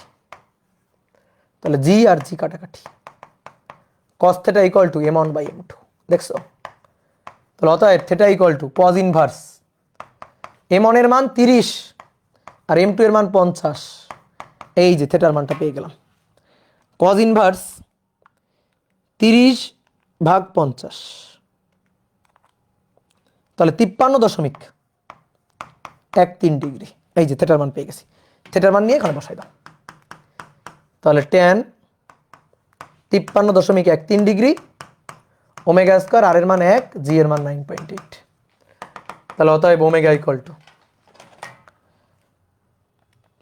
তাহলে tan অ্যান্সার তার সাথে গুণ 9.8 রুট অ্যান্সার।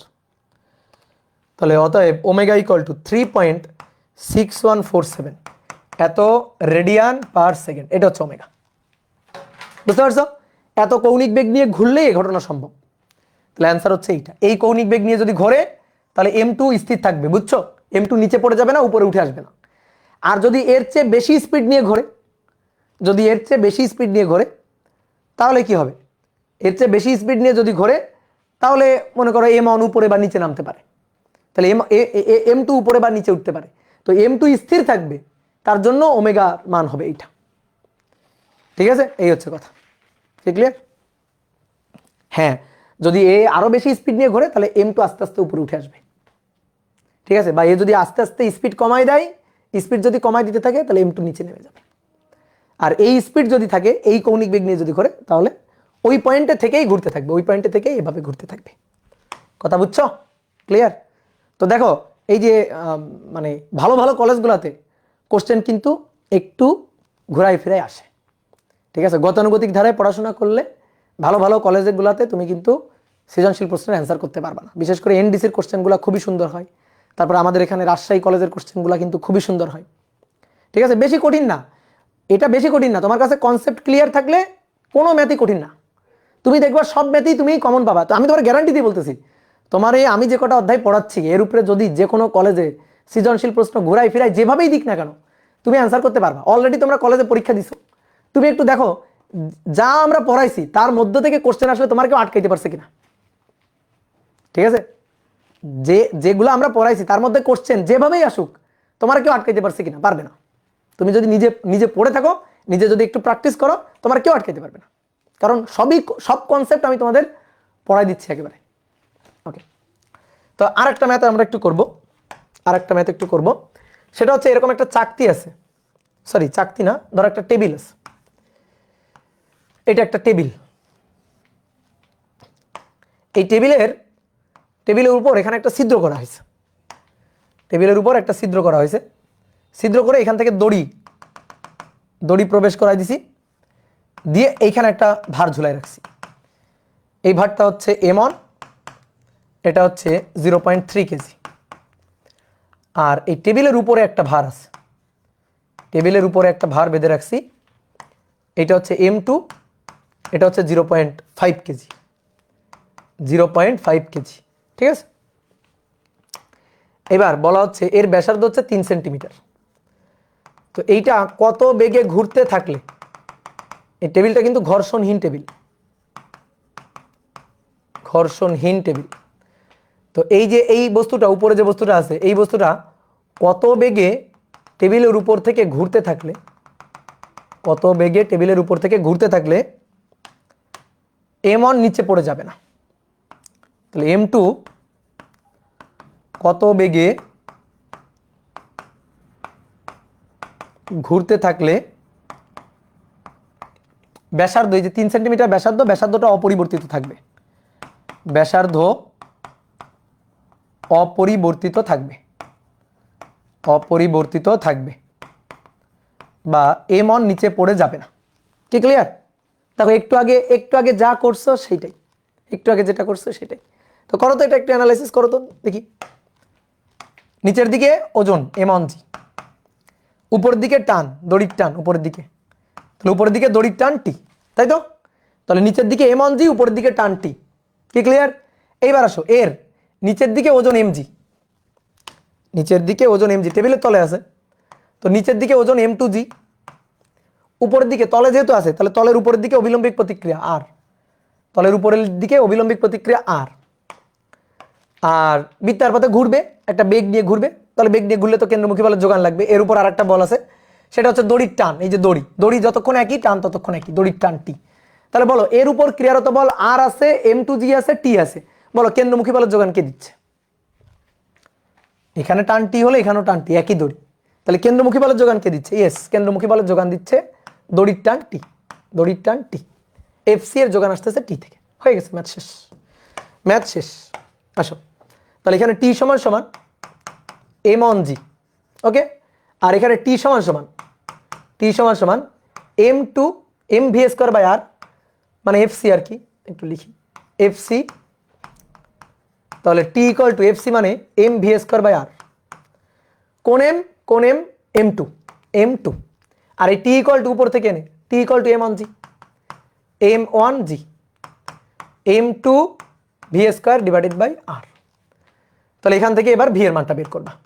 এম ওয়ান এর মান 0.3, জি এর মান 9.8, এম টু এর মান 0.5, আর এর মান এই যে 3 সেন্টিমিটার 0.03। তাহলে ভি এর মানটা বের করবো এখান থেকে। ভি বলো তোমরা কেউ বের করো, তোমরা কেউ একজন বের করো, হিসাব করো। তো তার আগে আমি একটা কথা বলি, আর আর এম টু জি এর কি হলো? দেখো কেন্দ্রের দিকে তো আর এর উপাংশ আর কজ 90 0, এম টু জি তার কজ 90 0, তাহলে কেন্দ্রের দিকে আর এর উপাংশ এম টু জি এর উপাংশ 0, ওটা বাদ। তাহলে 38.225, 38.225 এত মিটার পার সেকেন্ড। এই বেগে ঘুরলে ব্যাসার্ধ অপরিবর্তিত থাকবে বা এম অনটা নিচে পড়ে যাবে না। এই কি হিসাব করলা? দেখছো তোমাদের বিশ্বাস করতে হয় না। 0.42, তাই তো ভাবি এত স্পিড করতে গিয়ে আসলো। 0.42। ফাইয়াদ উৎস, ফাইয়াদ উৎস, কি হইলো তোমার? কি হয়েছে তোমার? ক্যালকুলেটর কি মিথ্যা কথা কইতেছে? ক্যালকুলেটরে কি খাওয়াইছো বলো, মিথ্যা কথা কেন কইতেছে? হ্যাঁ, নামটা নেওয়ার জন্য ধরে মারবো, ফাজিল। ওকে, একটি ঘর্ষণযুক্ত টেবিলের উপর, একটি ঘর্ষণযুক্ত ঘর্ষণযুক্ত চাকতির উপর, চাকতির উপর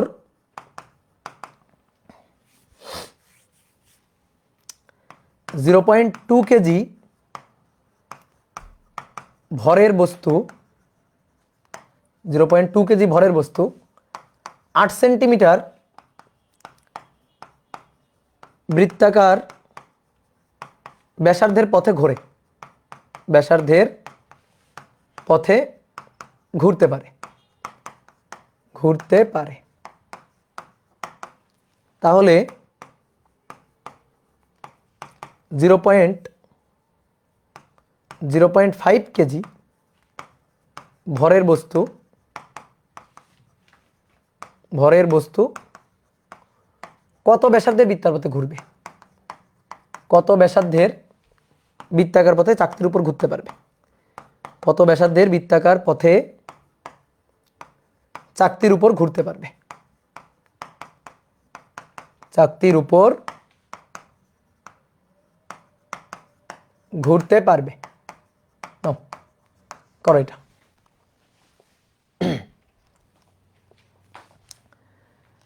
ঠিক আছে, তাহলে একটা চাকতি আছে এরকম, এই বড় চাকতি। ঠিক আছে, এই চাকতিটার উপর, এই চাকতিটার উপর এটা হচ্ছে কেন্দ্র, কেন্দ্রগামী অক্ষ। চাকতিটা ঘুরতেছে, চাকতিটা একটা ওমেগা কৌণিক বেগ নিয়ে ধরো ঘুরতেছে। তো বলা হচ্ছে 0.2 কেজি ভরের একটি বস্তু 8 সেন্টিমিটার ব্যাসার্ধের পথে ঘুরতে পারে। ঠিক আছে, তো ধরো এইখানে আমি একটা বস্তু রাখছি, এখানে বস্তুটা রাখছি, এটা এরকম একটা বৃত্তাকার পথে ঘুরতে পারে, ছিটকে পড়ে যায় না, এখানে থেকে সুন্দরভাবে চাকতির উপর ঘুরতে পারে। তো এই ব্যাসার্ধটা কত? 8 সেন্টিমিটার। এই ব্যাসার্ধটা হচ্ছে 8 সেন্টিমিটার। বস্তুর ভর কত? বস্তুর ভর হচ্ছে 0.2 কেজি। এই বস্তুর ভর হচ্ছে 0.2 কেজি, 0.2 কেজি, এটা হচ্ছে তার ভর। এবার বলা হচ্ছে তাহলে আমি 0.5 কেজি এটা যদি রাখি, তাহলে এইটাকে আমি কত ব্যাসার্ধের বৃত্তার পথে ঘুরাইতে পারবো? 0.5 কেজি যদি রাখি, তাহলে এইটাকে আমি কত ব্যাসার্ধের বৃত্তার পথে ঘুরাইতে পারবো বলো তো? এই চাকতির উপর এই বস্তুটা রেখে ঘোরানো হলে এই বস্তুটা ছিটকে পড়ে যাওয়ার কথা না? বলো, এই বস্তুটা ছিটকে পড়ে যাওয়ার কথা না?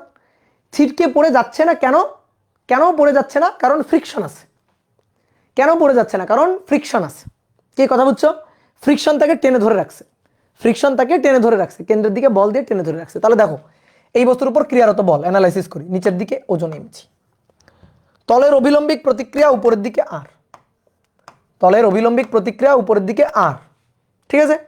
এইবার দেখো, ছিটকে তো বাইরে বের হয়ে যাওয়ার কথা, ওই যে ব্যাংকিং এ দেখাইছিলাম না, পিছলে বাইরে সরে যাওয়ার কথা, বাইরে পড়ে যাওয়ার কথা। তাহলে বিপরীত দিকে কি কাজ করবে? ফ্রিকশন। তাহলে ফ্রিকশন ওকে টেনে ধরে রাখবে। তাহলে ফ্রিকশন টেনে ধরে রাখছে এই দিক বরাবর, ফ্রিকশন এফএস, ফ্রিকশন টেনে ধরে রাখছে। তাহলে টেনে ধরে রাখলে সেই ফ্রিকশন কি? স্থিতি ঘর্ষণ না চল ঘর্ষণ? বলো, কাইনেটিক ফ্রিকশন না static friction? Static friction, that is FS. দেখো, ফ্রিকশন আছে বলেই কিন্তু আছে, ফ্রিকশন না থাকলে কিন্তু পিছলে পড়ে যাইতো, পিছলে সরে যাইতো। তাহলে এই যে পিছলানো শুরু করবে, টেনে ধরে রাখবে। তাহলে টেনে ধরে রাখছে কে? Static friction. তাহলে এবার দেখো তো এই ক্ষেত্রে আমরা এটা লিখতে পারি কিনা। এই যে ব্যাসার্ধটা, এই ব্যাসার্ধটা বৃত্তার পথের ব্যাসার্ধটা আর1 বললাম। তাহলে কেন্দ্রের দিকে কেন্দ্রমুখী বলের যোগান কে দিচ্ছে? এফএস। এটাই কেন্দ্রমুখী বলের যোগান দিচ্ছে, এই যে এটাই এফসি। এফসি কার কাছ থেকে আসতেছে? এফএস এর কাছ থেকে। তাহলে ভাই আর সমান সমান এমজি, আর কেন্দ্রমুখী বলের যোগান এফসি, এই এফসি সমান সমান এফএস, এফসি সমান সমান এফএস। কি ক্লিয়ার? তাহলে এফসি হচ্ছে M V square by R, M V square divided by R. এটা ইকুয়াল টু এফএস, এফএস হচ্ছে মিউ, মিউ ইন্টু আর বা মিউ এস ইন্টু আর। আর আর মানে কত? এমজি। একবার লিখে দিই, আর মানে হচ্ছে এমজি। ঠিক আছে, আর মানে হচ্ছে এমজি। তাহলে এম এম কাটাকাটি গেল, এম এম কাটাকাটি গেল।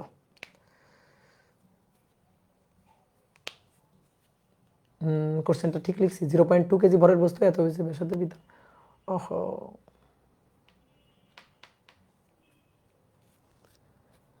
একই বেগে ঘোরানো হচ্ছে, বেগ একই।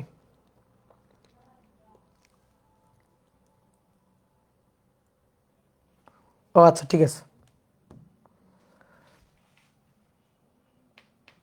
এম ওমেগা স্কয়ার আর,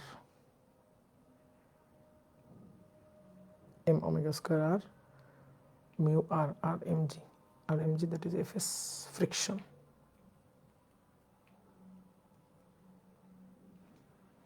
দাঁড়াও তো একটু কোশ্চেনটা দেখে নি, কোশ্চেনটা মনে হয় ভুল তুলছি।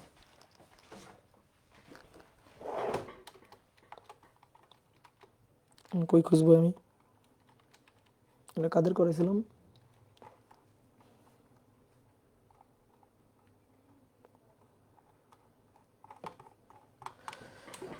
একটু একটু একটু একটু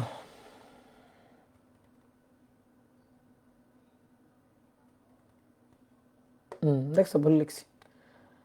চাকতি ও ব্লকটির তলের ঘর্ষণ গুণাঙ্ক এত, চাকতির কেন্দ্র থেকে 8 সেন্টিমিটার দূরে ব্লকটি রেখে চাকতিকে মিনিটে এতবার ঘোরানো গেলে 13 সেন্টিমিটার দূরে রেখে মিনিটে কতবার ঘোরানো যাবে? তাহলে কোশ্চেনটা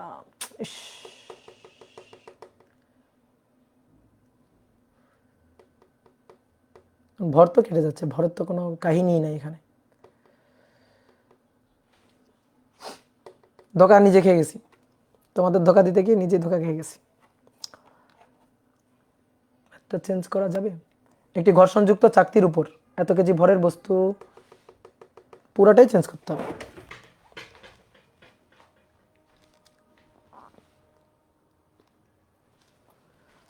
পুরাটাই চেঞ্জ করতে হবে। কাটো এটা, সরি, খুবই খুবই সরি, কষ্ট লাগতেছে নিজেরই।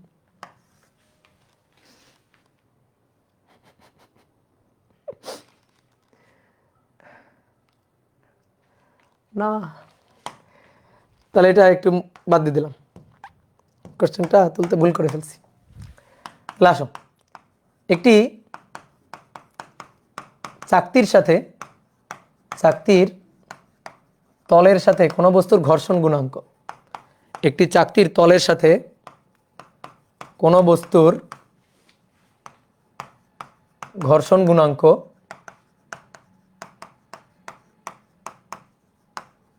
0.12।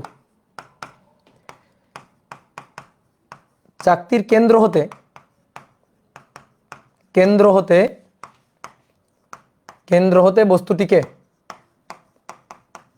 হতে বস্তুটিকে 8 সেন্টিমিটার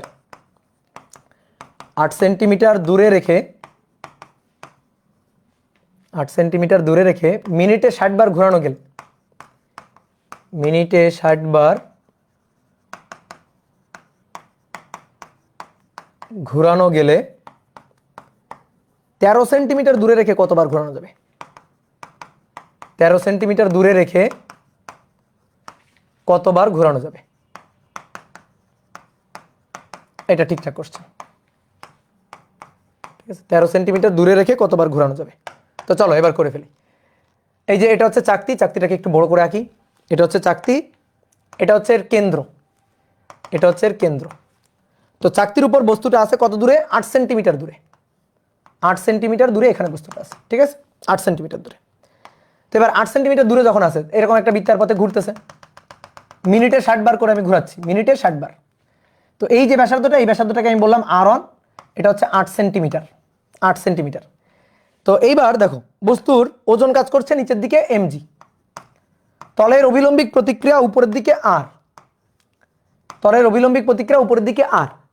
এবার ছিটকে বাইরে বের হয়ে যাবে, তো তার জন্য ছিটকে যাইতে দিবে না, তাহলে ফ্রিকশন তাকে টেনে ধরছে। এইটা হচ্ছে friction force, static friction, that is FS.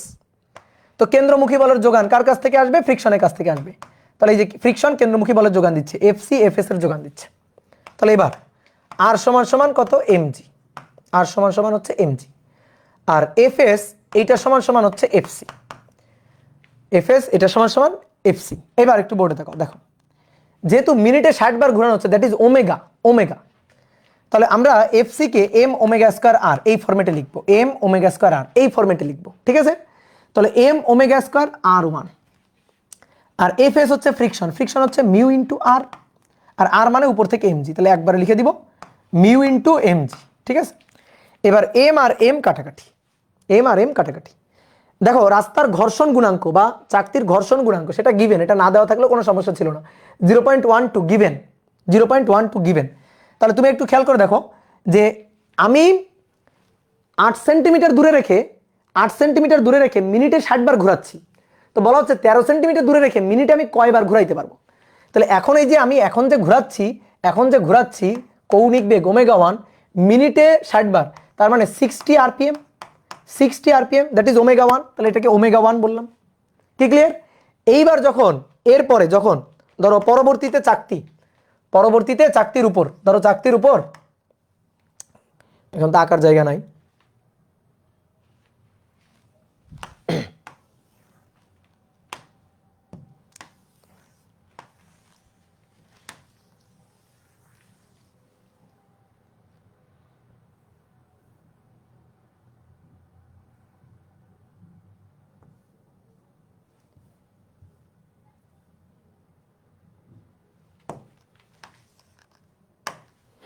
একটু ছোট করে নিলাম, এত আরপিএম।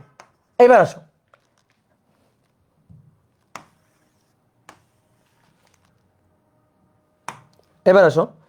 যখন এবার চাকতিটাকে আমি ঘোরাবো মিনিটে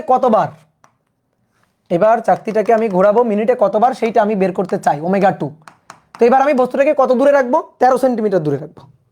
তাহলে এবার থাকবে 13 সেন্টিমিটার দূরে, এই যে এইখানে থাকবে ধরো। তাহলে এটা r2, এটা হচ্ছে 13 সেন্টিমিটার। তাহলে ঠিক এখানেও অ্যানালাইসিস করো।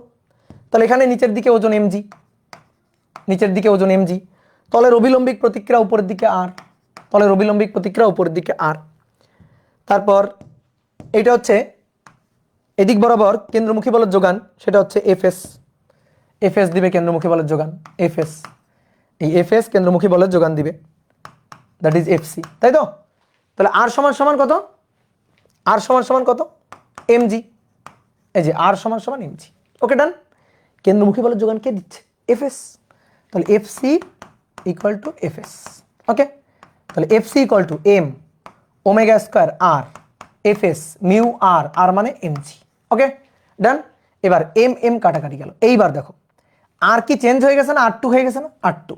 এবার ওমেগা চেঞ্জ হয়ে কত হয়ে গেছে, ওমেগা টু। এইবার বলো তো এই দুইটা সমীকরণে সেম আছে কি, এই দুইটা সমীকরণে সেম আছে কি দেখো তো, দুইটা সমীকরণে অতএব omega one square R one এটা সমান সমান মিউ জি, 1 নং সমীকরণ। এখানে omega two square R two সমান সমান মিউ জি, এটা 2 নং সমীকরণ। বলো এই দুইটা সমীকরণে সেম আছে কি, সেম আছে, মিউ জি সেম। তাহলে 1 ও 2 থেকে পাই, 1 ও 2 থেকে আমরা পাই omega one square R one equal to omega two square R two. ঠিক আছে, এটা তোমাদের সময় বইটা আসবে, বুঝছো? তো আমাদের ওমেগা টুটা বের করতে হবে। তাহলে omega two divided by omega one, omega two divided by omega one R one divided by R two তার root, omega two divided by omega one R one divided by R two তার root. এবার R ওয়ানের মান, আর ওয়ানের মান কত, omega two তো বের করতে চাই, ওমেগা ওয়ানের মান হচ্ছে 60 রুট ওভার আর ওয়ানের মান, আর ওয়ানের মান 8 সেন্টিমিটার, আর টু এর মান 13 সেন্টিমিটার, যেহেতু সেন্টিমিটার তাহলে রুট ওভার 8 ভাগ 13, রুট ওভার 8 ভাগ 13 গুণ 60। তাহলে অতএব ওমেগা টু এটা হচ্ছে 47.06 এত আরপিএম, এত আরপিএম এ ঘোরানো যাবে। কি বের করছো বলো, কে কে বের করছো দেখি হাত তোলো। এই তো সহজ জিনিস, কি ক্লিয়ার? ওকে, মিটারে নিলেন না, মিটারে কেন নিব রে, 8 আর 13 সেন্টিমিটার সেন্টিমিটার কাটাকাটি হয়ে গেল না, এই পাগল।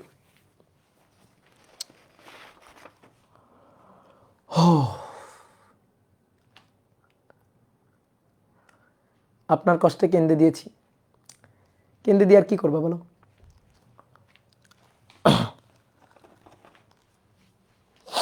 তাহলে আজকে এই পর্যন্ত থাকুক।